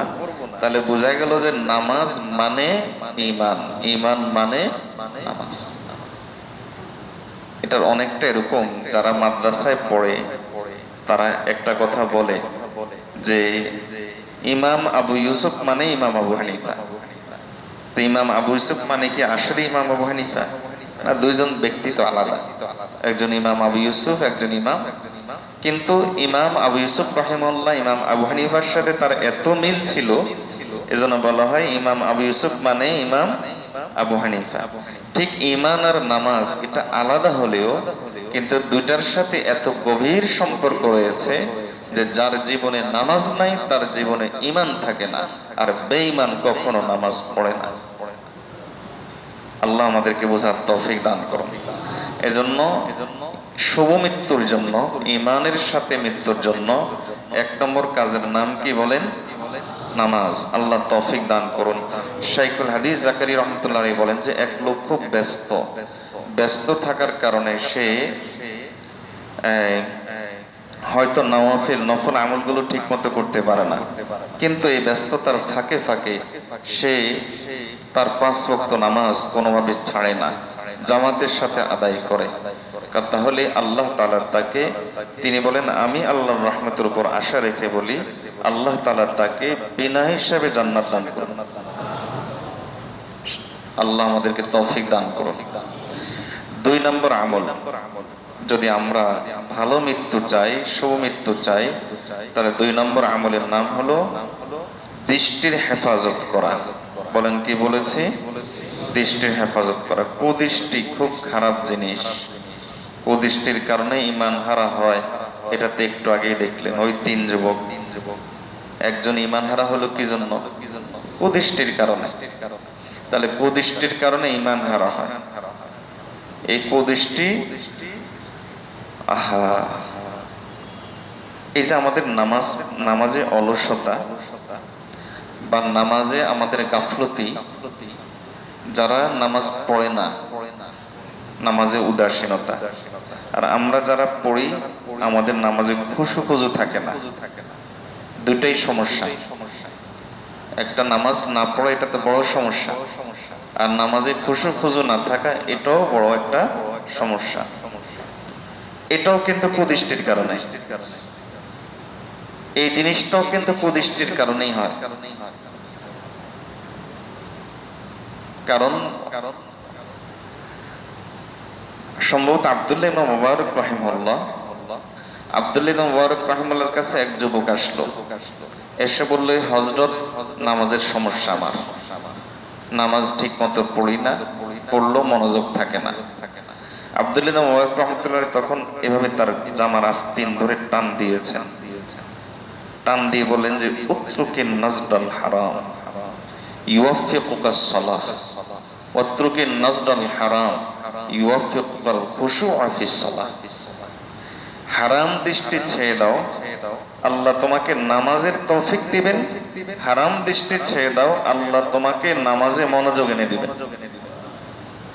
তাহলে নামাজে গাফলতি কুদৃষ্টির কারণে। সাদা চোখে একটা জিনিস দেখেন না, আমরা যারা এখানে আছি, আমাদের মা বোন যারা ছিলেন, এত ইলম কালাম তাদের ছিল না। আমাদের মুরব্বীরা যারা ছিলেন, এত ইলম কালাম তাদের ছিল না। কিন্তু কোন পরিবারে, আমার ধারণা মতে কোন পরিবারে, একেবারেই সাধারণ পরিবার হোক, আলেম পরিবার তো আছেই, কোন পরিবারে এই কথা কল্পনা করা যেত না যে যারা মুরব্বী ছিলেন তারা নামাজি ছিলেন না। কোন পরিবারে এরকম হইতো না। বরং আমরা আমাদের মা, ফুফু, খালা, নানি, দাদি, নানি তাদেরকে দেখেছি তাহাজ্জুদ গুজার ছিলেন। আলহামদুলিল্লাহ, তাহাজ্জুদের সময় তারা উঠে যেতেন। আমার দাদি তো আলহামদুলিল্লাহ তাহাজ্জুদের সময় জিকির করতে করতে মারা গেছে। তো এই তাহাজ্জুদ গুজার ছিলেন তারা, এটা আপনারাও দেখেছেন। ইশরাক করে তারপর নামাজের বিছানা থেকে উঠত, এটা প্রত্যেক পরিবারের চিত্র ছিল। কি এরকম চিত্র ছিল না? আপনারাও দেখছেন এগুলা। যেদিন থেকে আমাদের বাসা বাড়িগুলোতে এই টেলিভিশনটা ঢুকে গেছে, মানে দৃষ্টি খারাপ হয়ে গেছে। যেদিন থেকে টেলিভিশন ঢুকে গেছে সেদিন থেকে আমাদের বাসা বাড়ি থেকে নামাজ বিদায় নেওয়া শুরু করছে। এরপরে যেদিন থেকে স্মার্টফোনের এই ওয়াবাল, এই মুসিবত আমাদের জীবনে চলে আসছে, ওদিন থেকে নামাজের গাফলতি শুরু হয়ে গেছে। আল্লাহর কাছে পানাহ চাই। আমার মনে পড়ে একবার এক যুবক আমাকে এরকমও বলছিল যে হুজুর, এরকমও আমার গেছে যে কম্পিউটার চালিয়ে রেখেছি, একদিকে খারাপ মুভি দেখেছি, ল্যাংটা ছবি, আর আরেকদিকে দেখা যাচ্ছে হয়তো আমি বুখারী শরীফও খুলে রাখছি কম্পিউটার স্ক্রিনে, মানে একটু দিনদার আর কি। কিন্তু একজন দিনদার যুবকের এই অবস্থা, বদ্দিনগুলোর কি অবস্থা? একদিকে খারাপ মুভিও দেখছি, আর একই মোবাইলে আমরা খারাপ জিনিসও দেখি, আবার ভালো জিনিসও দেখি। তাহলে এই যেদিন থেকেই ইবনুল কাইয়িম রাহমাতুল্লাহ আলাইহি, তো তিনি একটা কথা বলেছেন, আজমাআল আরিফুন আন্না যুনুবাল খালাওয়াত আসলুল ইনতিকাসাত। আল্লাহর সকল ওলি এ ব্যাপারে একমত, মানুষ আগাইতে পারে না, নামাজ পড়তে চায় পারে না, নামাজে মনোযোগ আনতে চায় পারে না, জিকির করতে চায় পারে না, দোয়া করতে চায় পারে না। এই যে মানুষ অগ্রসর হতে পারে না দিনের দিকে, এর একমাত্র কারণ হলো কুদৃষ্টি, গোপন গুনাহ। একমাত্র কারণ গোপন গুনাহ। এজন্য এই গোপন গুনাহ যতদিন, এই কুদৃষ্টি যতদিন আমাদের থেকে বিদায় নেবে না, ততদিন এই ঈমানের ব্যাপারে কোনো গ্যারান্টি নেই। ঈমানের ব্যাপারে কোনো গ্যারান্টি নেই। এজন্য ঈমান হেফাজত করার জন্য 2 নম্বর আমল কি বলেন? দৃষ্টির হেফাজত করা। বলেন 2 নম্বর আমল কি? শাইখুল হাদিস জাকারিয়া রাহমাতুল্লাহ আলাইহি যে কথা বলেছেন, এই কথা তো অন্তরে একবারে কাঁপন সৃষ্টি করার মতো কথা। শাইখুল হাদিস জাকারিয়া রাহমাতুল্লাহ বলেন যে ব্যক্তি কুদৃষ্টি দানে অভ্যস্ত, ওই লোক ঈমান নিয়ে মরতে পারে না। যে লোক কুদৃষ্টি দানে অভ্যস্ত, সে ঈমান নিয়ে মরতে পারে না। আল্লাহর কাছে পানাহ চাই। দোয়া চাই আল্লাহ যেন আমাকে এই গুনাহ থেকে হেফাজত করেন। দোয়া চাই আল্লাহ যেন আমাদের সকলকে এই গুনাহ থেকে হেফাজত করেন। আমরা সকলেই এই রোগে রোগী, সকলেই এই রোগে রোগী। 2 নম্বর আমল, 2 নম্বর আমলের নাম হলো মেসওয়াক। বলেন, খুব ছোট্ট ছোট্ট করে বলে দিচ্ছি। 2 নম্বর আমলের নাম কি? 3 নম্বর। আচ্ছা, 3 নম্বর আমলের নাম, আচ্ছা আপনাদের কথাই বললাম, অসুবিধা নেই, আমার তো লস নেই। 3 নম্বর আমলের নাম কি? মেসওয়াক। বলেন 3 নম্বর আমলের নাম। দেখেন, মেসওয়াক একটা ছোট্ট আমল, আজীব এক আমল। 3টা আমল যার জিন্দিগিতে চলে আসে, তার জিন্দিগিতে আমলের প্রতি মহব্বত আসে, ইবাদতের প্রতি মহব্বত আসে। কয়টা আমল? এই 3টা আমল যার জীবনে আসবে, আমরা অনেকের ইবাদতের প্রতি মহব্বত নাই, ইবাদত করতে মনে চায় না, বলে হুজুর ইবাদত করতে আলসেমি লাগে। আমাদের মহব্বত কি? মোবাইলের প্রতি, খারাপ জিনিস দেখার প্রতি। আমরা এগুলোতে মজা পাই, এর কারণ আমাদের রুচি খারাপ হয়ে গেছে। 3টা আমল যদি আপনি আপনার জিন্দিগিতে নিয়ে আসেন, তাহলে আপনার রুচি চেঞ্জ হয়ে যাবে। আপনার কাছে তখন গান্দা জিনিস মজা লাগবে না। 2 ধরনের মাছি আছে, এক ধরনের মাছি তার নাম মাছি, আরেক ধরনের মাছি তার নাম মৌমাছি। দেখতে একরকম, কিন্তু দুটার খাদ্য কি এক? একটার খাদ্য হলো ফুল ফল, আর একটার খাদ্য হলো নাপাক জিনিস। তা যার জীবনে ঈমান দুর্বল, যার ঈমান আক্রান্ত, অসুস্থ, তার ফুড অফ থট, তার চিন্তার খোরাক, আর যার ঈমান সুস্থ, তার চিন্তার খোরাক এক না। দুজনের চিন্তার খোরাক একরকম হবে না, দুজনের চিন্তার খোরাক ভিন্ন হবে। তো যার ঈমান সুস্থ, তার কাছে ইবাদত ভালো লাগবে, গুনাহ তার কাছে ঘৃণা লাগবে। সে খারাপ জিনিস দেখলে তার ঘৃণায় রি করে উঠবে, তার শরীরটা বমি চলে আসবে অনেক সময়, এরকমও হয়। আর যার রুচি খারাপ, তার কাছে ইবাদত মজা লাগবে না, তার কাছে মজা লাগবে কি? খারাপ জিনিস দেখা। তাহলে আমরা যদি রুচিটাকে চেঞ্জ করতে চাই, তাহলে উলামায়ে কেরাম বলেন যে 3টা আমল এমন আছে যে 3টা আমল করলে মানুষের রুচি চেঞ্জ হয়। তোর মধ্যে একটা হলো মেসওয়াক। বলেন না আল্লাহু আকবার। একটা কি? মেসওয়াক। জানি না এর মধ্যে আল্লাহ তাআলা এমন কি রেখেছেন, কিন্তু আজীব এক আমল, আশ্চর্য এক আমল। এই মেসওয়াক দিয়ে সাহাবায়ে কেরাম যুদ্ধ জয় করে ফেলেছেন, শুনেন নাই আপনারা? আজীব এক আমল। ইবনে আবিদিন শামী রাহমাতুল্লাহ আলাইহি ফতোয়া শামী যিনি লিখেছেন, অনেক বড় ফতোয়ার কিতাব। ইবনে আবিদিন শামী রাহমাতুল্লাহ আলাইহি মেসওয়াকের সম্ভবত 36টা ফজিলত বলেছেন, 36। ইবনে তাইমিয়া রাহমাতুল্লাহ আলাইহি মেসওয়াকের 30টা ফজিলত বলেছেন। এবং এই উম্মতের উলামায়ে কেরামের এমনও আছে যে মেসওয়াকের উপর বড় বড় কিতাব লিখেছেন। আচ্ছা, যতজনে যত কথা লিখছেন, সবার 2টা কথা কমন। মেসওয়াকের সর্বনিম্ন ফজিলত কি, আর মেসওয়াকের সর্বোচ্চ ফজিলত কি, এই 2টা কমন। আর মাঝখানের গুলা ব্যবধান আছে, কেউ এটা বলেছেন, কেউ এটা বলেছেন, কেউ এটা বলেছেন। এই 2টা জিনিস কমন। মেসওয়াকের সর্বনিম্ন ফজিলত হলো মুখ পরিষ্কার হয়, আর মেসওয়াকের সর্বোচ্চ ফজিলত হলো তাযকিরুশ শাহাদাতাইনি ইনদাল মাউত। মৃত্যুর সময় আল্লাহ তাকে কালিমায়ে শাহাদাত নসিব করে। করবেন তো মেসওয়াক? না ব্রুশ করবেন? ব্রুশ, ব্রুশ বুঝেন তো? ব্রাশের ব্রাশ করবেন না মেসওয়াক করবেন? ব্রাশ আমি নিষেধ করি নাই, করতে পারেন, জায়েজ, অসুবিধা নাই, কিন্তু মেসওয়াক সুন্নাত। আচ্ছা, মেসওয়াকটা বাইর করলে কার নাম মনে পড়ে বলেন তো? রাসূলুল্লাহ সাল্লাল্লাহু আলাইহি ওয়াসাল্লাম। আপনি মেসওয়াক বের করেছেন, কেমন যেন নবীজিকে একটা মেসেজ দিলেন, আই মিস ইউ। কেমন যেন নবীজিকে একটা মেসেজ দিলেন, আই লাভ ইউ। নবীজি সাল্লাল্লাহু আলাইহি ওয়াসাল্লামকে একটা মেসেজ আপনি দিয়ে দিয়েছেন, ইয়া রাসূলুল্লাহ সাল্লাল্লাহু আলাইহি ওয়াসাল্লাম, আমি আপনাকে মহব্বত করি। মেসওয়াক, আল্লাহ আমাদেরকে এই মেসওয়াক করার তৌফিক দান করুন। রাসূলুল্লাহ সাল্লাল্লাহু আলাইহি ওয়াসাল্লাম বলেছেন, আস-সিওয়াকু মাতহারাতুন লিল ফামি মারদাতুন লির-রাব্বি। মেসওয়াক করলে মুখ পরিষ্কার হয়, আল্লাহ খুশি হন। ওয়া রিদওয়ানুম মিনাল্লাহি আকবার। আল্লাহর খুশির চাইতে জগতে বড় সম্পদ, বড় নেয়ামত আরেকটা নাই। মেসওয়াক করলে আপনি এত বড় সম্পদ পেয়ে যাচ্ছেন। কত সস্তা, কত দামি বেচা কিনা, আপনি কত সস্তায় পেয়ে যাচ্ছেন।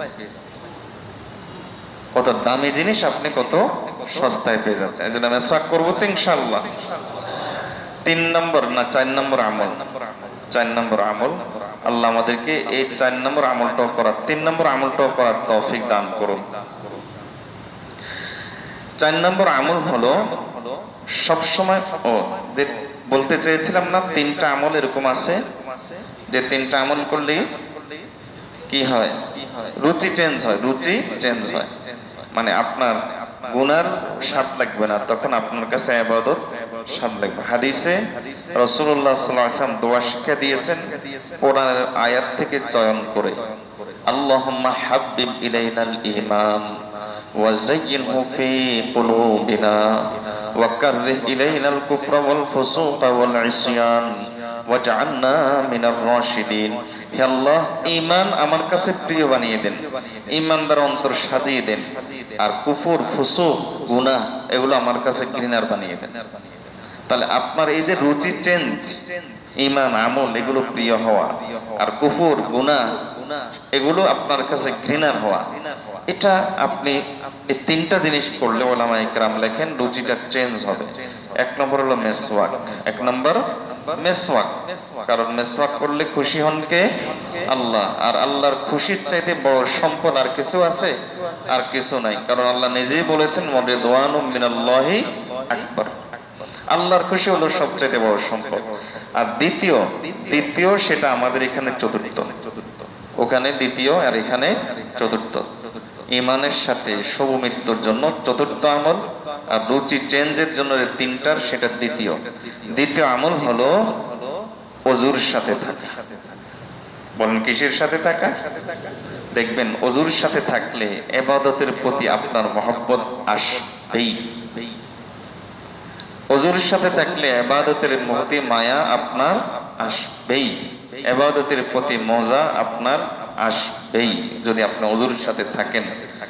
এর কারণ কি জানেন? ইমামে গাযালী রাহমাতুল্লাহ লেখেন 2টা অবস্থা। একটা অবস্থা হলো তোমার ওযু ছিল না, আর আরেকটা অবস্থা হলো তুমি ওযু করেছো। এই 2টা অবস্থায় তুমি পার্থক্যটা নিজে যাচাই করো।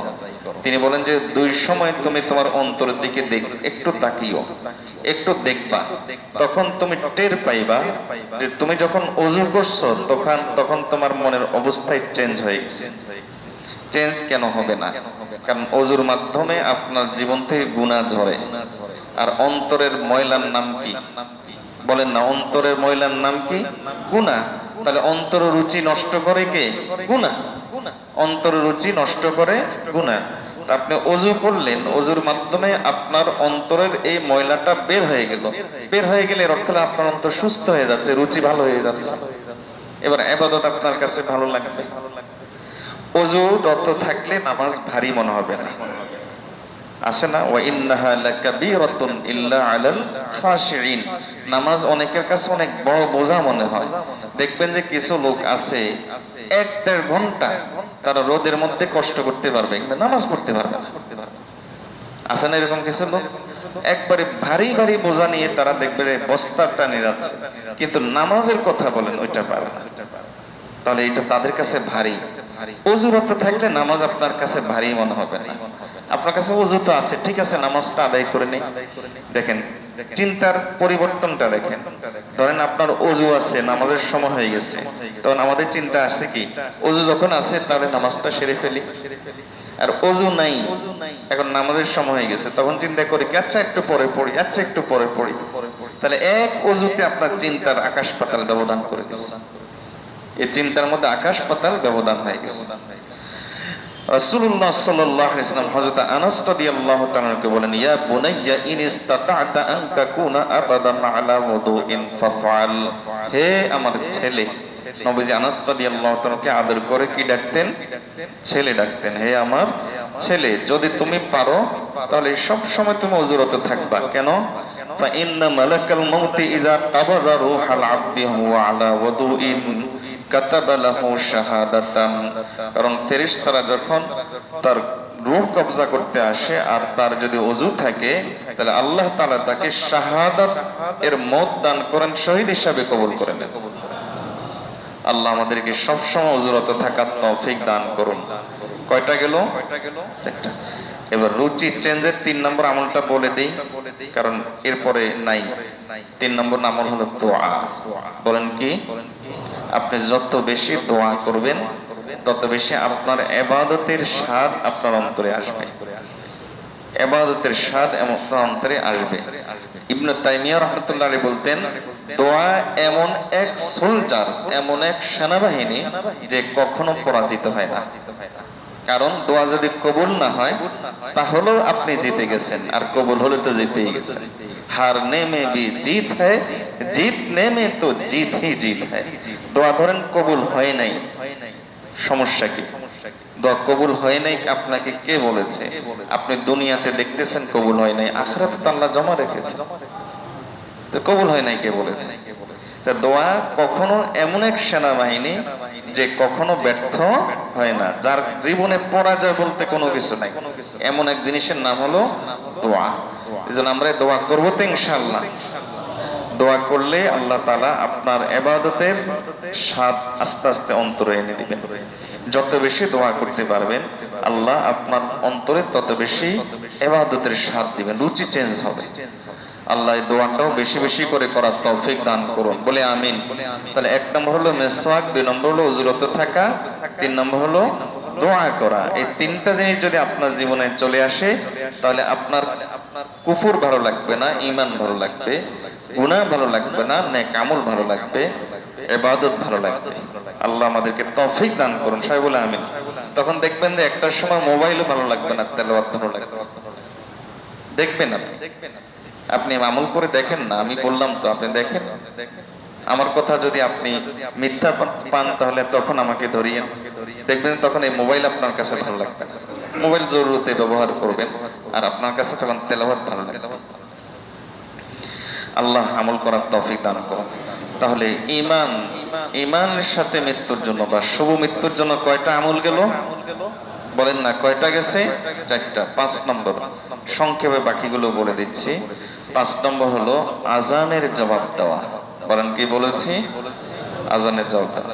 দেখেন আজানের জবাব দিলে কেন এটার সাথে ঈমানের সাথে কি সম্পর্ক?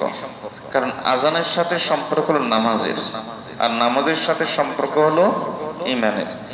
যেই লোক আজানের জবাব দেয়, বলেন তো সে কি নামাজ না পড়ে থাকতে পারবে? কারণ সে আজানের জবাব দেওয়ার মানে তার অন্তরে সে একটা রিমাইন্ডার ফিট করে দিছে। আজানের জবাব দিয়েছে এর অর্থ হলো অন্তরে আমি এখন একটা রিমাইন্ডার দিয়ে দিয়েছি। এখন এই অন্তর আমাকে কিছুক্ষণ পরে খোঁজ করবে, জামাতের সময় হয়ে গেছে তো, জামাতের সময় হয়ে গেছে তো। বুঝেন নাই? হাদিসে এটাকে বলা হয়েছে ওয়ারিদ, আল্লাহর পক্ষ থেকে আগত মেহমান। আল্লাহর পক্ষ থেকে আগত একজন মেহমান আপনাকে বারবার নক করবে, আমার কদর করো আমি আসছি, আমাকে মূল্যায়ন করো আমি আসছি, এটা বারবার আপনাকে নক করবে। তাহলে আজানের জবাব দেওয়া মানে আপনার জিন্দেগিতে নামাজের সিকিউরিটি বসিয়ে দেওয়া। এজন্য আজানের জবাব দেওয়ার এতটা গুরুত্ব। এমনকি আজানের জবাব দিলে মহিলারা, আমাদের মা বোনরা আজানের জবাব দিবেন, কারণ মা বোনদের অভ্যাস হলো যে দেরিতে নামাজ পড়া। আজানের জবাব দিলে বারবার অন্তরে তাগিদ আসবে যে আমার নামাজটা পড়ে ফেলতে হবে। ইতিহাসে একটা চমৎকার ঘটনা আছে খলিফা হারুন রশিদের স্ত্রী জুবাইদা রাহিমাহুল্লাহ সম্পর্কে, যে তিনি একদিন এরকম মাছ কাটতে বসেছেন। মাছ কাটতে বসে মাছ কাটতেছিলেন, এমন সময় আজানের আওয়াজ তার কানে আসছে। আজানের আওয়াজ কানে আসার সাথে সাথে তিনি মাছ কাটা বন্ধ করে তারপর তিনি খুব মনোযোগ সহকারে মহব্বতের সাথে আজান শুনেছেন, জবাব দিয়েছেন। তিনি ইন্তেকালের পরে এক লোক তাকে স্বপ্নে দেখলো, জিজ্ঞেস করলো আল্লাহ আপনার সাথে কেমন আচরণ করেছেন? জুবাইদা বললেন যে আল্লাহ আমাকে মাফ করে দিয়েছেন। আশ্চর্যের বিষয় হলো এই, আমি এত বড় বড় কাজ করেছি, হাজিদেরকে আমি পানি পান করার ব্যবস্থা করে দিয়েছি, আরো কত বড় বড় কাজ করেছি, আল্লাহ আমাকে এগুলো কিছুই জিজ্ঞেস করলেন না। আল্লাহ বলেন যে জুবাইদা, ওই যে তুমি একদিন মাছ কাটতে বসে আজানের জবাব দিয়েছ, আমি ওই সময় তোমার চেহারার দিকে তাকিয়েছি, আর তোমার চেহারাটা আমার কাছে এত মায়ার মনে হয়েছে, আমি আল্লাহ তোমাকে ওই সময় মাফ করে দিচ্ছি। আজানের জবাব দাও। আল্লাহ আমাদেরকে আজানের জবাব দেওয়ার তৌফিক দান করুন। বলেন তো আজানের জবাব পারেন তো? আচ্ছা, দেখি একটা জায়গায় পারেন কিনা। আশহাদু আন্না মুহাম্মাদার রাসূলুল্লাহ। ও মাশাআল্লাহ, পারেন তাহলে। অনেকে বলেন সাল্লাল্লাহু আলাইহি ওয়াসাল্লাম, না এটা হাদিসে নাই। এখানে দুরূদটা হলো পরে, যেখানে যে জায়গা যেভাবে আছে সেটা সেভাবেই রাখতে হয়। তা আশহাদু আন্না মুহাম্মাদার রাসূলুল্লাহর জবাব আশহাদু আন্না মুহাম্মাদার রাসূলুল্লাহ। আর হাইয়া আলাস সালাত জবাব মাশাআল্লাহ পারেন। আসসালাতু খায়রুম মিনান নাওম, ফজরের নামাজে অতিরিক্ত আছে, এটা জবাব কি? সাদাকতা ওয়া বারাতা। এটা যদি কেউ না পারেন অসুবিধা নাই, এক হাদিসে এসেছে হুবহু। তাহলে আসসালাতু খায়রুম মিনান নাওমের জবাব আসসালাতু খায়রুম মিনান নাওম দিয়েও দিতে পারবেন। এটাকে বলা হয় একটা সুন্নত আদায় করার একাধিক পদ্ধতি। সুন্নত হলো এখানে জবাব দেওয়া, মানে এই জবাব দেওয়াটা আপনি একাধিক ভাবে আদায় করতে পারবেন। যেমন আমরা নামাজের শেষ বৈঠকে আমরা কি পড়ি? আল্লাহুম্মা ইন্নী যালামতু নাফসি যুলমান কাসীরা। এটা আমরা মুখস্থ আছে দেখে পড়ি, কিন্তু এটাই পড়তে হবে জরুরি না, আরো দোয়া আছে। এখন আপনি যদি এটা পড়েন আদায় হয়ে যাচ্ছে, আরেকটা পড়েন আদায় হয়ে যাচ্ছে। মূল হলো এখানে একটা দোয়া মাসুর পড়তে হবে। এখন আপনি যে দোয়াটাই পড়বেন কোরআন সুন্নাহ থেকে আদায় হয়ে যাবে। আল্লাহ তৌফিক দিন। তো একটা সুন্নত আদায় করা একাধিক পদ্ধতি থাকতে পারে। আজানের জবাব আসসালাতু খায়রুম মিনান নাওম, সেখানে সাদাকতা ওয়া বারাকাতাও বলতে পারেন, অথবা বলতে পারেন আসসালাতু খায়রুম মিনান নাওম, যেমনি আছে ওভাবেই। তাহলে কয় নম্বর আমল গেল? 5 নম্বর। 6 নম্বর আমল হলো যে কোনো জিকির, বিশেষ করে লা ইলাহা ইল্লাল্লাহ। বিশেষ করে কোন জিকির? কারণ রাসূলুল্লাহ সাল্লাল্লাহু আলাইহি ওয়াসাল্লাম বলেছেন জাদ্দিদু ঈমানাকুম। ক্বালু কাইফা নুজাদ্দিদু ঈমানানা? ক্বালা বিকাসরাতি লা ইলাহা ইল্লাল্লাহ। তোমরা তোমাদের ঈমানকে বারবার তাজা করো, নতুন করো। ঈমান কিন্তু পুরান হয়। অপর হাদিসে নবী সাল্লাল্লাহু আলাইহি ওয়াসাল্লাম দৃষ্টান্ত দিয়েছেন, কামা ইয়াখলুকু সাওবু আহাদিকুম। তোমাদের কাপড় যেরকম পুরান হয়, ঈমানও এরকম পুরান হয়। সুতরাং এই ঈমানকে নতুন করো। কিভাবে? বেশি করে বলবা লা ইলাহা ইল্লাল্লাহ। আপনি যত বেশি লা ইলাহা ইল্লাল্লাহ বলবেন, আপনার ঈমান তাজা হবে। আল্লাহ তাআলা আপনার ইনশাআল্লাহ ঈমানের মত তত বেশি নিশ্চিত করবেন। আল্লাহ তৌফিক দিন। এজন্য প্রতিদিন নিয়ম করে হাকিমুল উম্মত থানবী রাহমাতুল্লাহ লেখেন, কমপক্ষে একজন মুসলমানের প্রতিদিন 200 বার পড়া উচিত লা ইলাহা। তাহলে আমরা 200 বার পড়তে পারবো তো ইনশাআল্লাহ? কারণ 200 বার পড়লে আল্লাহ তাআলা তার জন্য জান্নাত অবধারিত করেন। এই যে বারবার বলা, এটার কিন্তু গুরুত্ব আছে। আপনি দেখেন না, ছোট বাচ্চারা বারবার বলে কি করে? অন্তরে বসা। এরপরে বাথরুমে গেলে সেখানেও তারা ওইটা বলে, উঠানের মধ্যে খেলে তখন ওখানেও ওইটা বলে, বাসায় দৌড়াদৌড়ি করে তখন ওইটা বলে, বারবার বলে। তাহলে এই যে তারা বারবার বিভিন্ন জায়গাতে ওই জিনিসটাই বলে যাচ্ছে, খেয়ালে বলছে না বেখেয়ালে বলছে? বেখেয়ালে বলছে, খেয়ালে বলছে না। আপনি যদি বারবার লা ইলাহা ইল্লাল্লাহ বলেন, মৃত্যুর সময় আপনার কালিমা খেয়াল না আসতো আল্লাহ খেয়াল করে দিবেন। আপনি বেখেয়ালে তখন হয়তো বলে ফেলবেন লা ইলাহা ইল্লাল্লাহ। আর বেখেয়ালে বলেন আর খেয়ালে বলেন, কালিমাতুল কালিমাই, আল্লাহ তাআলা আপনার জন্য মান কানা আখিরু কালামিহি লা ইলাহা ইল্লাল্লাহ, যার শেষ কথা হবে লা ইলাহা ইল্লাল্লাহ, দাখালাল জান্নাহ, সে জান্নাতে চলে যাবে। আপনি বারবার বলেন, বারবার বললে আপনার শেষ সময়ে আপনার হুঁশ না থাকলেও আল্লাহ কালিমা এনে দিবেন। কারণ হুঁশ না থাকলেও যে দিনই কথা আসে, এটার মানে প্রমাণ আমি নিজে। আমাদের দেশে একজন বড় আলেম ছিলেন, আপনার নাম অবশ্যই শুনেছেন, শাইখুল হাদিস আল্লামা আজিজুল হক রাহিমাহুল্লাহ। তো ওনার জীবনে আমি একটা ঘটনা দেখেছি যে উনি যখন একবারে শেষ সময়ে উনি ওনার হুঁশ দিশ খুব একটা ছিল না। তো উনি আমাদের মিরপুরের দারুল ইরশাদ মাদ্রাসায় ছিলেন খতমে বুখারীতে। খতমে বুখারী বুঝেন তো, বুখারী শরীফের শেষ সবক। তো হুজুর শেষ সবকের জন্য ওখানে আসছেন। তো শেষ সবকের জন্য এসে ওনার কিন্তু খুব একটা হুঁশ দিস নাই, মাঝে মাঝে কোন দিকে চলে যায় নিজের খবর থাকে না। তো হুজুর দোয়া করতেছেন। খতমে বুখারী শেষ, অনেকক্ষণ পড়াইছেন। তা একজন গিয়ে আমাদের মাদ্রাসার শেখুল হাদিস হাবিবুর রহমান সাহেব হুজুর গিয়ে কানে কানে বলেন যে হুজুর সময় হয়ে গেছে। তো হুজুর দিলেন ধমক, আগে বলবো না সময় হয়ে গেছে। এই কথা বলে দোয়া শুরু করছেন। আচ্ছা, দোয়া শুরু করে করছেন কি জানেন? কিছুক্ষণ দোয়া শুরু করছেন, দোয়া শুরু করে 1-2 মিনিট পরে আবার বুখারী শরীফের তাকরীর শুরু হয়ে গেছে। কথা বুঝেন নাই? দোয়া শুরু করছেন কিন্তু বুখারী শরীফের দোয়া শুরু করতে গিয়ে 1-2 মিনিট পরে আবার মানে আবার হুঁশ চলে গেছে। আবার উনি বুখারী শরীফ পড়ানো শুরু করছেন দোয়ার ভিতরেই। তো আমাদের হুজুর গিয়ে বললেন যে হুজুর দোয়া চলতেছে, তো আবার দিলেন দোয়া, বলবো না দোয়া শুরু হয়েছে। আবার তিনি দোয়া করতেছেন। তাহলে এর কারণ কি? কারণ আল্লাহ তাআলা তার মেজাজের ভিতরে বুখারী বসিয়ে দিয়েছিলেন। সহিহ বুখারী তার মেজাজের ভিতরে আল্লাহ তাআলা বসিয়ে দিয়েছিলেন। তা আপনি যদি এরকম কালিমা লা ইলাহা ইল্লাল্লাহ বারবার বলেন, হুঁশ থাকবে না, কিন্তু ঠিক সময়ে আল্লাহ তাআলা আপনার কালিমা স্মরণ করিয়ে দিবেন। পারবো না ইনশাআল্লাহ? আল্লাহ তৌফিক দান করুন, সবাই বলে আমিন। 7 নম্বর সদকা করা। 7 নম্বর কি? সদকা করা। সদকা দেখেন কমপক্ষে 3টা জিনিসকে প্রতিহত করে। কয়টা জিনিসকে? 3টা জিনিসকে সদকা প্রতিহত করে, দূর করে। আস-সাদকাতু তাউদ্দুল বালা, সদকা মুসিবত দূর করে। আস-সাদকাতু তাদফাউ গাদাবার রাব্বি, সদকা আল্লাহর রাগকে প্রতিহত করে, আল্লাহর গোসাকে প্রতিহত করে। সবচেয়ে বড় বিষয় আস-সাদকাতু তাদফাউ মিতাতাস সুই, সদকা খারাপ মৃত্যুকে প্রতিহত করে। আপনি সদকা করলে আল্লাহ তাআলা আপনাকে খারাপ মৃত্যু দিবেন না, ভালো মৃত্যু দান করবেন। এজন্য সদকা করে অভ্যাস করবেন।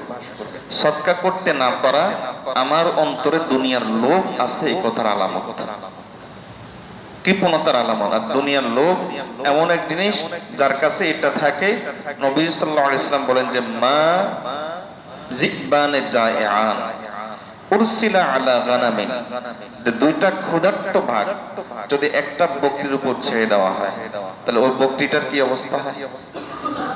ওই বকরিটার কি অবস্থা হয়? নবী সাল্লাল্লাহু আলাইহি ওয়াসাল্লাম বলেন যে দুনিয়ার লোভ যার অন্তরে চলে আসে তার কাছে দ্বীন ঈমান আমলের এই অবস্থা হয়। তার কাছে দ্বীন ঈমান আমলের এই অবস্থা। আমরা দেখতে পাই তো সামান্য দুনিয়ার জন্য ঈমান বিক্রি করে দেয়। আসেন এরকম কত কিছু, ভোটের জন্য ঈমান বিক্রি করে, টাকা পয়সার জন্য ঈমান বিক্রি করে, পদের জন্য ঈমান বিক্রি করে। দুনিয়ার লোভ খুব খারাপ জিনিস।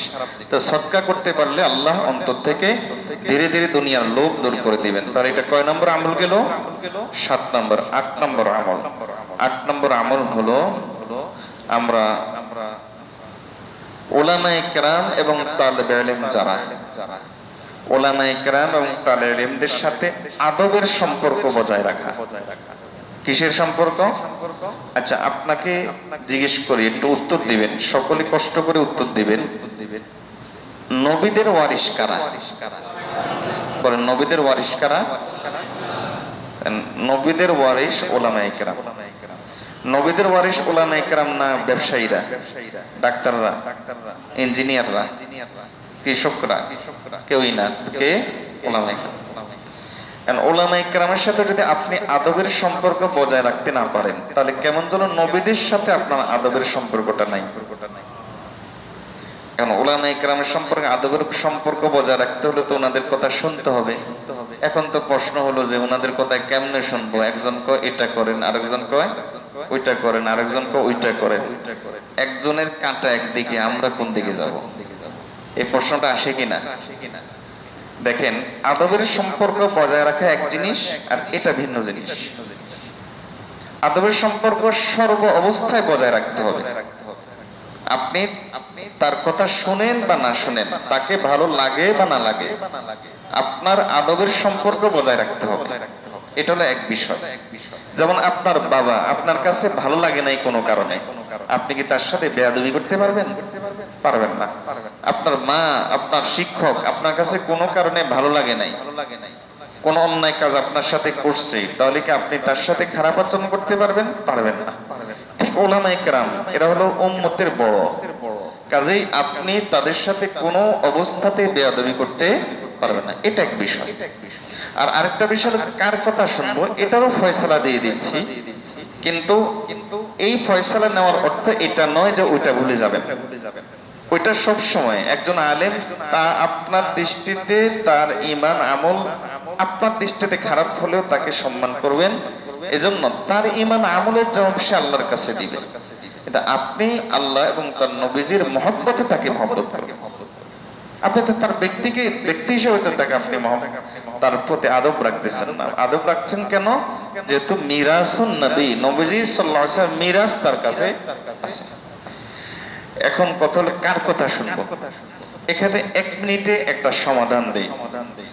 সমাধান দেওয়ার আগে আপনাদেরকে জিজ্ঞেস করি, আমরা কোন যুগে আছি? কিয়ামত কি পিছনে যাচ্ছে না এগিয়ে আসতেছে? দুনিয়া মুদবিরাতুন ওয়াল আখিরাতু মুকবিলাতুন। দুনিয়া পিছিয়ে যাচ্ছে আর আখিরাত সামনে এগিয়ে আসছে। এই যে মত পার্থক্য, ঝগড়া, ফাসাদ, এগুলো কিসের আলামত বলেন? কিয়ামতের আলামত। তো কিয়ামতের আলামত যখন, তখন এই ঝগড়া, ফাসাদ, আলেম ওলামার এই যে এক কাদা ছড়াছড়ি, এটা কমবে না বাড়বে? বাড়বে। এটা কমবে না, এটাই কাদা ছড়াছড়ি, এটা বাড়বে। এটা যেমন কিয়ামতের আলামত, আবার আরেকটা জিনিস রাসূলুল্লাহ সাল্লাল্লাহু আলাইহি ওয়াসাল্লাম বলেন যে আমার উম্মত লা ইয়াজতামিউ উম্মতি আলা দালালাই উলামা উম্মতি, আমার উম্মতের উলামা আলেম যারা, তারা কখনো গোমরাহির বিষয়ে একমত হবে না। অর্থাৎ এই বিষয়টা গোমরাহি, এটা যখন একমত হয়ে যাবেন ওলামায়ে কেরাম যে এই জিনিসটা খারাপ, এই জিনিসটা ভালো না, এই জিনিসটা নাজায়েজ, এই জিনিসটা হারাম, এই জিনিসটা গুনাহ, এই জিনিসটা উম্মতের জন্য ক্ষতি, ওলামায়ে কেরাম যখন একমত হয়ে যাবেন, একমত হয়ে যাওয়ার অর্থ হলো এটা আল্লাহ এবং তার রাসূলেরই কথা। এটা কার কথা? আল্লাহ এবং তার রাসূলেরই কথা। প্রমাণ কি? আল্লাহ তাআলা বলেন, শাহিদাল্লাহু আন্নাহু লা ইলাহা ইল্লাহু ওয়াল মালাইকাতু ওয়া উলুল ইলমি। আল্লাহ বলেন, আমি সাক্ষী দিচ্ছি লা ইলাহা ইল্লাল্লাহ। আমাদের নামাজ, রোজা, হজ, যাকাত যা কিছু আছে সব তো লা ইলাহা ইল্লাল্লাহরই স্বীকৃতি না? তা আমি সাক্ষী দিচ্ছি লা ইলাহা ইল্লাল্লাহ। সাক্ষী দিচ্ছে ফেরেশতারা লা ইলাহা ইল্লাল্লাহ, সাক্ষী দিচ্ছে উলুল ইলম, আলেম ওলামা। কি সাক্ষী দিচ্ছে? লা ইলাহা। তাহলে আল্লাহর সাক্ষী, ফেরেশতাদের সাক্ষী, এই দুই সাক্ষীর সাথে ওলামায়ে কেরামকে আল্লাহ মিলিয়ে দিয়েছেন। মুফাসসিরিন কেরাম লেখেন যে এখান থেকে, বিশেষ করে হাফিজ ইবনে তাইমিয়া রাহমাতুল্লাহ লেখেন যে এখান থেকে বোঝা যায় আলেম ওলামা যখন কোনো বিষয়ে একমত হয়ে কোনো সিদ্ধান্ত নেবেন, উম্মতের কারো এই ইখতিয়ার নাই সে ওই সিদ্ধান্তের বাইরে যাবে। যেই যাবে সেই ঈমান হারা হবে, সেই গোমরাহ হয়ে যাবে। বেশি বড় ব্যাপার হলে ঈমান হারা হবে, অন্যথায় সে কমপক্ষে গোমরাহ হবে। তাহলে আলেম ওলামার মত পার্থক্যটা কিয়ামতের আলামত, আর কোন বিষয়ে একমত হওয়াটা এটা ইসলাম কিয়ামত পর্যন্ত টিকে থাকার আলামত। বুঝে আসছে? এবার আপনাদেরকে কিছু জিনিস জিজ্ঞেস করি, বলেন তো 5 ওয়াক্ত নামাজ আছে, এ ব্যাপারে আলেম ওলামার কোনো ইখতিলাফ আছে? তাহলে ওইটা করেন না কেন? আপনি শুধু দেখেন যে ওই ইখতিলাফ আছে, ইখতিলাফ আছে, যেগুলো একমত আছে ওগুলা করেন না কেন? তারপরে ধরেন, আচ্ছা এটা ইবাদতের ব্যাপারে তো বললাম, সুদ হারাম, এটা কি আলেম ওলামার কোনো ইখতিলাফ আছে? তাহলে আপনি হারাম ছাড়েন না কেন? তাহলে সুদ হারাম এই ব্যাপারে তো কোনো ইখতিলাফ নাই। ওই আলেম যেই ঘরানার হোক, কি আহলে হাদিস, কি দেবন্দি, আর কি বেরলভি, কোন আলেমের মধ্যে কোনো পার্থক্য আছে এই বিষয়ে যে সুদ যে হারাম? তাহলে ওইটা করেন। আচ্ছা, মিলাদ কেমনি আপনারা মারামারি করেন, বা অমুক কে হাত উঠাইলো আর কে হাত নামাইলো, কে নিয়ে মারামারি করেন, এগুলো নিয়ে আপনাকে মারামারি করতে কি বলছে? এটা আপনাদের বিষয় নাকি? ডাক্তাররা যদি কোনো বিষয়ে ইখতিলাফ করে যে কোন ওষুধ দিব, এটা ডাক্তারদের বিষয়, আপনার বিষয় নাকি? এটা আপনার বিষয় না। তো আপনি, আপনার বিষয় না যেটা, সেটা নিয়ে আপনি কেন মারামারি করবেন? আপনার কাজ হলো দেখবেন আলেম ওলামা একমত আছে কিনা। যদি কোনো বিষয়ে একমত থাকেন ওটার উপর চলেন, যেগুলোতে একমত নাই তাহলে সতর্কতা কি, যেখানে একমত নাই এখানে যাব না। যখন মিলাদকে আপনি ইখতিলাফ, ঠিক আছে মিলাদেই করব না, এটাই তো সতর্কতা নাকি? যখন যে জিনিস নেই, যখন কথার কথা হাত উঠানো আর নামানো নিয়ে ইখতিলাফ, তো এটাই করব না, তো দরকার কি আমার এটা করা, এটাই তো সতর্কতা। আল্লাহ আমাদেরকে বোঝার তৌফিক দান করুন, আল্লাহ আমাদেরকে আমল করার তৌফিক দান করুন। ঠিক আছে না ইনশাআল্লাহ? তাহলে আলেম ওলামার সাথে যেই ঘরানার হোক না কেন, চাই তিনি আহলে হাদিস হন, চাই তিনি বেরলভী হন, চাই তিনি ওলামায়ে দেওবন্দের হন, দেওবন্দি হন, যেই ঘরানা হোক না কেন, আদবের সম্পর্ক বজায় রাখতে হবে। এখানে কোনো অমুক আর অমুক নাই। আপনি সাধারণ মানুষ, হয় আলেম হয়ে যান, আলেম হয়ে গিয়ে আপনিও মারামারি করেন, আপনি ইখতিলাফ করেন। আর আপনি আলেম যখন হন নাই, আদবের সম্পর্ক বজায় রাখবেন, আদবের সম্পর্ক বজায় রাখবেন। মানবেন কোনটা? যে বিষয়গুলোতে ওনারা ইখতিলাফ করেন নাই ওগুলো আপনি পুরোপুরি মেনে যান। যেগুলোতে ইখতিলাফ করছে সতর্কতা হলো ওগুলো থেকে বেঁচে থাকেন, তাহলে আপনি কোনোটাতেই পড়লেন না। তো কথা অন্যদিকে চলে গেছে, হয়তো দরকারই ছিল এই জন্য হয়তো অন্যদিকে চলে গেছে। আল্লাহ আমাদেরকে এটাও বোঝার তৌফিক দান করুন। কয়টা গেল বলেন? 8টা। 9 নম্বর, আর 2টা আছে। 9 নম্বর হলো আল্লাহ ওয়ালাদের সহবত গ্রহণ করা। 9 নম্বর কি? আল্লাহ ওয়ালাদের সহবত গ্রহণ করা। দেখেন, নিকট অতীতের একজন বুজুর্গ ছিলেন আমাদের করাচির হযরত রাহমাতুল্লাহ আলাইহি, হাকিম আখতার সাহেব রহমতুল্লাহ আলাইহি। হযরতের কাছে এক লোক প্রশ্ন করছে, আচ্ছা হযরত, মা বাবার দিকে তাকালে শুনেছি বাইতুল্লাহ দেখার সওয়াব পাওয়া যায়, তা একজন আল্লাহ ওয়ালার দিকে তাকালে কি পাওয়া যায়? তিনি কত চমৎকার উত্তর দিচ্ছেন। তিনি বলেন, মা বাবার দিকে তাকালে বাইতুল্লাহ পাওয়া যায়, আর আল্লাহ ওয়ালার দিকে তাকালে আল্লাহ পাওয়া যায়। দমকে দম মে কলবে নূরানি হুই, মর্দে হক সে মিলকে হক্কানি হুই। আপনি আল্লাহ ওয়ালার সাথে যত বেশি মিশবেন, নেক মানুষের সাথে যত বেশি মিশবেন, আল্লাহ তাআলা আপনাকেও ধীরে ধীরে নেক করে দিবেন। আরে ভাই দেখেন না, আপনি ধরেন একজন জমির ব্যবসা করে, কথার কথা, আপনি কিছুদিন তার সাথে মিশেন, আপনার পকেটে কিন্তু টাকা নাই, আপনি কিছুদিন তার সাথে মিশছেন, তার দলিলগুলো এনে একটু ফটোকপি টুপি করছেন, একটু এটা সেটা করে দিচ্ছেন, দেখবেন যে আপনার মনে কিছুদিন পরে একটা মনোবাসনা যাক, ইস টাকা হইলে জমির ব্যবসাটা করতে পারতাম। বলেন আসবে কিনা? এটা আসবে। এরপরে আপনার কাছে টাকা নাই, তো এবার আপনি নানা ধরনের চিন্তা করেন, আচ্ছা টাকা ছাড়া কেমনে এটা করা যায়? এটাই নিয়ম। আপনি যার সাথে চলবেন তার চরিত্র আপনার ইচ্ছায় হোক অনিচ্ছায় হোক, তার রুচি তার চরিত্র আপনার মধ্যে আসবেই, তার রং আপনার মধ্যে আসবেই। এটাই নিয়ম, এটাই সিস্টেম। আল্লাহ তাআলা মানুষকে এভাবেই সৃষ্টি করেছেন। তো আপনি যদি নেক মানুষের সাথে চলেন, আপনি নেক হইতে পারলেন না, কিন্তু নেক মানুষের কিছু না কিছু রং আপনার কাছে আসবে। আর এই রংটা কার রং? আল্লাহর রং। এটা আল্লাহর নূর, এটা আল্লাহর রং। রঙে তাকওয়া, রঙে তাআত, রঙে দ্বীন, তাআবাদ বাকি বুয়াদ বরআবিদি। এটা তাকওয়ার রং, এটা ইবাদত গুজার যারা আবেদ যারা তাদের রং। কিয়ামতের দিন হাদিস, এই হাদিসই তো একজন মানুষের জন্য যথেষ্ট, যেটা শুনে সাহাবায়ে কেরাম সবচেয়ে বেশি খুশি হয়েছে। সেটা কি? যার সাথে যার মহব্বত তার সাথে তার হাসর। বলেন এর চাইতে বড় কথা আর কি হইতে পারে? আল মারউ মা মান আহাব্বা, যার সাথে যার মহব্বত তার সাথে তার হাসর। আপনার মহব্বত যদি ফাসিক, কাফের, বেঈমান, পাপিষ্ঠ, তথাকথিত সেলিব্রিটি অমুক সমুক তাদের সাথে থাকে, আপনি বলেন তো এরা কি কখনো এটাকে জান্নাতি দল? ধরেন খেলোয়াড়দের দল জান্নাতি দল, অমুক সেলিব্রিটি জান্নাতি দলেরা, তাহলে অমুক রাজনীতিবিদ অমুক দল, বলেন তো এগুলোকে জান্নাতের দল? তাহলে আপনার সাথে যার সম্পর্ক থাকবে আপনার হাসর তার সাথে হবে। এটা ছোট কথা না তো ভাই। দুনিয়ার জিন্দেগি আখিরাতের জিন্দেগির তুলনায় 1 মিনিটও না, 1 মিনিটও না। আখিরাতের অনন্ত অসীমকালে জীবনের তুলনায়। ওই যে ইমাম গাজ্জালী রাহমাতুল্লাহ সেই প্রসিদ্ধ দৃষ্টান্ত, একটা বিশাল মাঠ যেখানে শুধুমাত্র কেবলমাত্র সরিষা দানা। সেখান থেকে একটা সরিষা একটা পাখি নিয়ে গেল। 500 বছর আর ওই পাখিটা আসে নাই। আবার 500 বছর পর আরেকটা পাখি আসলো, আরেকটা সরিষা দানা নিল। আবার 500 বছর পর আরেকটা পাখি আসলো, আরেকটা সরিষা দানা নিল। এভাবে একটা সময় হয়তো এই মাঠের সবগুলো সরিষা দানা শেষ হবে, কিন্তু আমাদের আখিরাতের অনন্ত অসীমকালের জীবন শেষ হবে না। ও ভাই, আপনি কার পেছনে চলেন? সে কি আপনাকে বাড়ি করে দিবে, গাড়ি করে দিবে, কি করে দিবে? এক কাপ চা খাওয়াবে, একটু বাহবা দিবে, থ্যাংক ইউ বলবে, আমি অমুকের সাথে আছি। এই ছাড়া আপনার কি বলেন? চুলকানির মজাও তো মজা, কিন্তু এটাকে মজা না সাজা?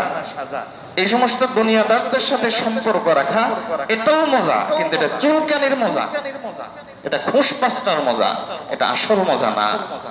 আসল মজা না, কারণ বরং এই মজার কারণে আপনার জিন্দেগিতে বড় বড় সাজা চলে আসতেছে। এজন্য আল্লাহর বান্দা ছাড়েন এগুলো, কোন দুনিয়াদারদের সাথে সম্পর্ক নয়।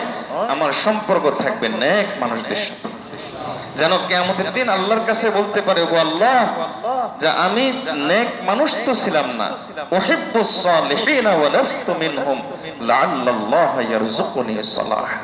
ও আল্লাহ, নেক মানুষ তো ছিলাম না, কিন্তু নেক মানুষকে মহব্বত করেছি। আর আপনার হাবিব বলেছেন, আল মারউ মা মান আহাব্বা, যে যাকে মহব্বত করবে তার সাথে তার হাসর। সুতরাং হে আল্লাহ, আমাকেও তার সাথে হাসর করে দেন। আল্লাহ তো একটা বাহানা খুঁজবেন, আর ভাই বাহানা খোঁজার জন্য আপনি তো কিছু বাহানা দিতে হবে। আপনার জিন্দেগিতে যদি কিছু বাহানা আল্লাহর কাছে না দেন, তাহলে আপনাকে কোন বাহানা দিয়ে আল্লাহ নাজাত দিবেন? আর এই নেক মানুষের সাথে থাকার চাইতে নাজাতের জন্য বড় বাহানা আর নাই, বড় বাহানা আর নাই। এজন্য বেশি করে নেক মানুষের সাথে থাকবো তো ইনশাআল্লাহ। আল্লাহ তৌফিক দান করুন। কয় নম্বর গেল? 9 নম্বর। 10 নম্বর। এতক্ষণ যা বলেছি 10 নম্বরটা এটা আরো বেশি গুরুত্বপূর্ণ। 10 নম্বরটা হলো, যে সমস্ত পরিবেশে গেলে, যে সমস্ত জায়গায় গেলে আপনার ঈমান নষ্ট হইতে পারে আর আপনার ঈমান ক্ষতিগ্রস্ত হইতে পারে, ওই সমস্ত জায়গায়, ওই সমস্ত পরিবেশে না যাওয়া। এটা হলো কয় নম্বর? যদি আপনি ভালো মৃত্যু চান। এ বিষয়ে আমি অনেক পরিবেশ আছে, যেমন সিনেমা হলের পরিবেশ, বলেন তো ঈমানের পরিবেশ। এভাবে অনেক পরিবেশ আছে, যে সমস্ত পরিবেশে গেলে আমার ঈমান নষ্ট হইতে পারে। গানের পরিবেশ, অশ্লীলতার পরিবেশ, এই সব পরিবেশে ঈমান নষ্ট হয়। এগুলো থেকে বেঁচে থাকা। আমি এর বাইরে গিয়ে আরেকটা দিকে আপনাদের দৃষ্টি আকর্ষণ করছি, সেটা হলো এই যে আমাদের মুসলিম সমাজের মধ্যে ইদানিংকাল একটা ব্যারাম, বিশেষ করে যুব সমাজের মধ্যে। আমরা স্বপ্নের দেশ বলতে বুঝি আমেরিকা, স্বপ্নের দেশ বলতে বুঝি আমরা ইউরোপ। এমন বহু দিনদার আছে এসে বলে, হুজুর আমার ছেলে আমেরিকা আছে, মানে খুব গর্বের সাথে বলে, খুব অহংকারের সাথে বলে, হয়তো বাহ্যিক দৃষ্টিতে দিনদার না। ভাই, এটা খুব খারাপ জিনিস।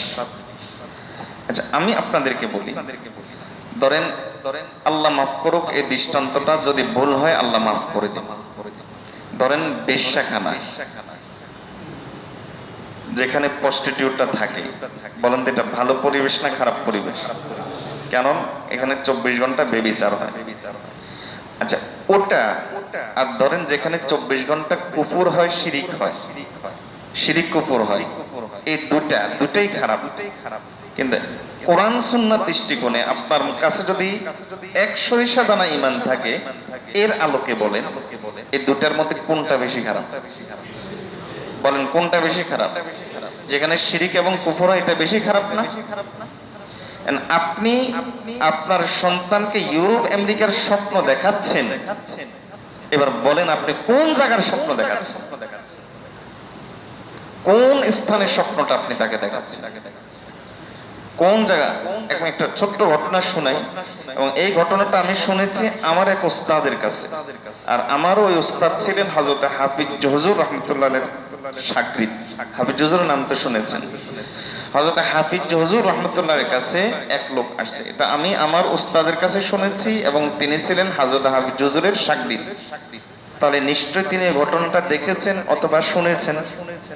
সরাসরি হাফিজ হুজুরের সাক্ষী। তো হাফিজ হুজুর রহমতুল্লাহর কাছে এক লোক আসছে, আলেম মানুষ, ইংল্যান্ডে থাকতো। তো গ্রিন কার্ড পেয়েছে ইংল্যান্ডে। গ্রিন কার্ড পেয়ে হাফিজ হুজুরের কাছে আসছে দোয়ার জন্য, হযরত দোয়া করবেন, আমি গ্রিন কার্ড পেয়ে গেছি এবং আমার পরিবারকে নিয়ে আমি ইংল্যান্ডে চলে যাব। হাফিজ হুজুর রহমতুল্লাহর সাথে সাথে চেহারা কালো করে ফেললেন, রাগ করে ফেললেন। হাফিজ হুজুর রহমতুল্লাহ তখন বললেন যে, আপনি আলেম মানুষ, আপনার ঈমানের বিষয়ে আমি কোনো সন্দেহ করি না, যেহেতু আপনি আলেম। আপনার ছেলে মেয়ের ঈমানের বিষয়ে আমি কোনো সন্দেহ করি না, যেহেতু আপনি তাদেরকে সরাসরি তরবিয়ত দিবেন, তারা আপনার হাতে মানুষ হবে, আপনি তাদেরকে গড়বেন। কিন্তু আপনি আমাকে বলেন তো, আপনার নাতি পুতি এরা কি ঈমানদার থাকবে? আমি জানি না এই কথাটার গভীরতা আপনারা বুঝতে পেরেছেন কিনা, এই কথাটার দূরদর্শিতা কতটুকু, ফেরাসত কতটুকু আপনারা বুঝতে পেরেছেন কিনা আমি জানি না। তিনি বললেন যে, আপনি বলেন তো যে আপনার নাতি পুতি ঈমানদার থাকবে কিনা, যারা ইউরোপ আমেরিকায় বসবাস করে নিজেকে অনেক কিছু মনে করে। আপনি একটু নিজেকে জিজ্ঞেস করে দেখেন তো যে আপনার ভবিষ্যৎ জেনারেশন ঈমানদার থাকবে কিনা। অন্য কাউকে জিজ্ঞেস করা লাগবে না, আপনি নিজেকে জিজ্ঞেস করেন। গত কয়েক সপ্তাহ আগে আমাকে এক ভাই ফোন দিয়েছে অস্ট্রেলিয়া থেকে। তিনি বলতেছেন, হুজুর আমি দেশে চলে আসবো। কি জন্য চলে আসবেন? ওখানে তো শুনেছি বাড়ি টাড়ি কিনেছেন, চলে আসবেন কি জন্য? যদি ছেলে মেয়েকে ইমানদার রাখতে চাই তাহলে চলে আসতে হবে, চলে আসা ছাড়া কোনো উপায় নেই। আমি বললাম যে সেখানে কি দিনের কাজ করার সুযোগ নাই? বলে ব্যাপক আছে, দিনের কাজ করার সুযোগ আছে। তখন আমার একটা দৃষ্টান্ত মনে পড়লো। রাসূলুল্লাহ সাল্লাল্লাহু আলাইহি ওয়াসাল্লাম যে সমস্ত এলাকা মহামারীর দ্বারা আক্রান্ত, ওই সমস্ত এলাকা সম্পর্কে নবীজি একটা কথা বলেছেন যে ওই এলাকায় কেউ ঢুকবে না, ওই এলাকার মানুষ বাইরে আসবে না। ঠিক বেঈমান রাষ্ট্র যেগুলো বা বেঈমানের পরিবেশ যেগুলো, সেগুলো হলে মহামারী এলাকার মতো। ওই এলাকা যারা মুসলমান আছে তারা বের হওয়ার দরকার নাই, তারা ওখানে দ্বীনের কাজ করবে, দাওয়াতের কাজ করবে, তাদেরকে ইমানদার করার চেষ্টা করবে। আপনার সেখানে ঢোকার দরকার নেই, কারণ আপনার ঈমান হেফাজত আগে, আপনি আপনার ঈমানের হেফাজতটা আগে করবেন। অন্যথায় মৌলবী কা শয়তান মৌলবী হতা হয়। মৌলবী সাহেবের শয়তান কি হয়? মৌলবী হয়। অনেকের মনে চিন্তা, ঠিক আছে আমি ওখানে গিয়ে দাওয়াতের কাজ করব। দাওয়াতের কাজ করতে গিয়ে খ্রিস্টান হয়ে চলে আসে, দাওয়াতের কাজ করতে গিয়ে ভবিষ্যৎ জেনারেশনকে খ্রিস্টান বানিয়ে চলে আসে। দরকার নাই। একটা মুসলিম রাষ্ট্র যত খারাপই হোক না কেন, যত বড় স্বৈরাচারী শাসন করুক না কেন, মুসলিম রাষ্ট্র মুসলিম রাষ্ট্রই, সেটা মুসলিম রাষ্ট্রই। আর একটা বেঈমানের রাষ্ট্র, সেখানে যত শান্তি থাকুক না কেন, বেঈমানের রাষ্ট্র বেঈমানের রাষ্ট্রই। এটা আপনাকে বুঝতে হবে। এজন্য কখনো ছেলে মেয়েকে ইউরোপ আমেরিকার স্বপ্ন দেখাবেন না। এটা হলো মহামারী এলাকার মতো। ওই সমস্ত ওখানে যে সমস্ত আলেম ওলামা আছে, ওখানে আলেম ওলামা আছে, ওখানে দ্বীনের কাজ আছে। আমরা দোয়া করি আল্লাহ তাদের এই কাজে আরো বেশি বরকত দান করুক। কিন্তু আমি আমার ঈমানের সেফটির জন্য আমি ওখানে যাওয়ার 1-2 মাসের জন্য হয়তো যেতে পারেন কোনো বড় কোনো কাজে, সেখানে আপনি স্থায়ীভাবে বসবাস করবেন, চাকরি করবেন বছরের পর বছর, এই স্বপ্ন নিজেও দেখিয়েন না এবং আপনি স্বপ্ন পরিবারকে সন্তানকেও দেখাইন না। কারণ ঈমানের চাইতে বড় সম্পদ জগতে আর কোনো কিছু নাই। সবচাইতে বড় সম্পদের নাম কি? ঈমান। কাজে আমি এই স্বপ্ন দেখে আমি আমার ঈমান নষ্ট করতে রাজি নাই, আর এই স্বপ্ন দেখে আমি আমার সন্তানের ঈমান নষ্ট করতে রাজি নাই। আল্লাহ যে কথাগুলো বলেছি আমাদেরকে এই কথাগুলোর উপর আমল করার তৌফিক দান করুন। ওয়া আখিরু দাওয়ানা আনিল হামদুলিল্লাহি রাব্বিল আলামিন।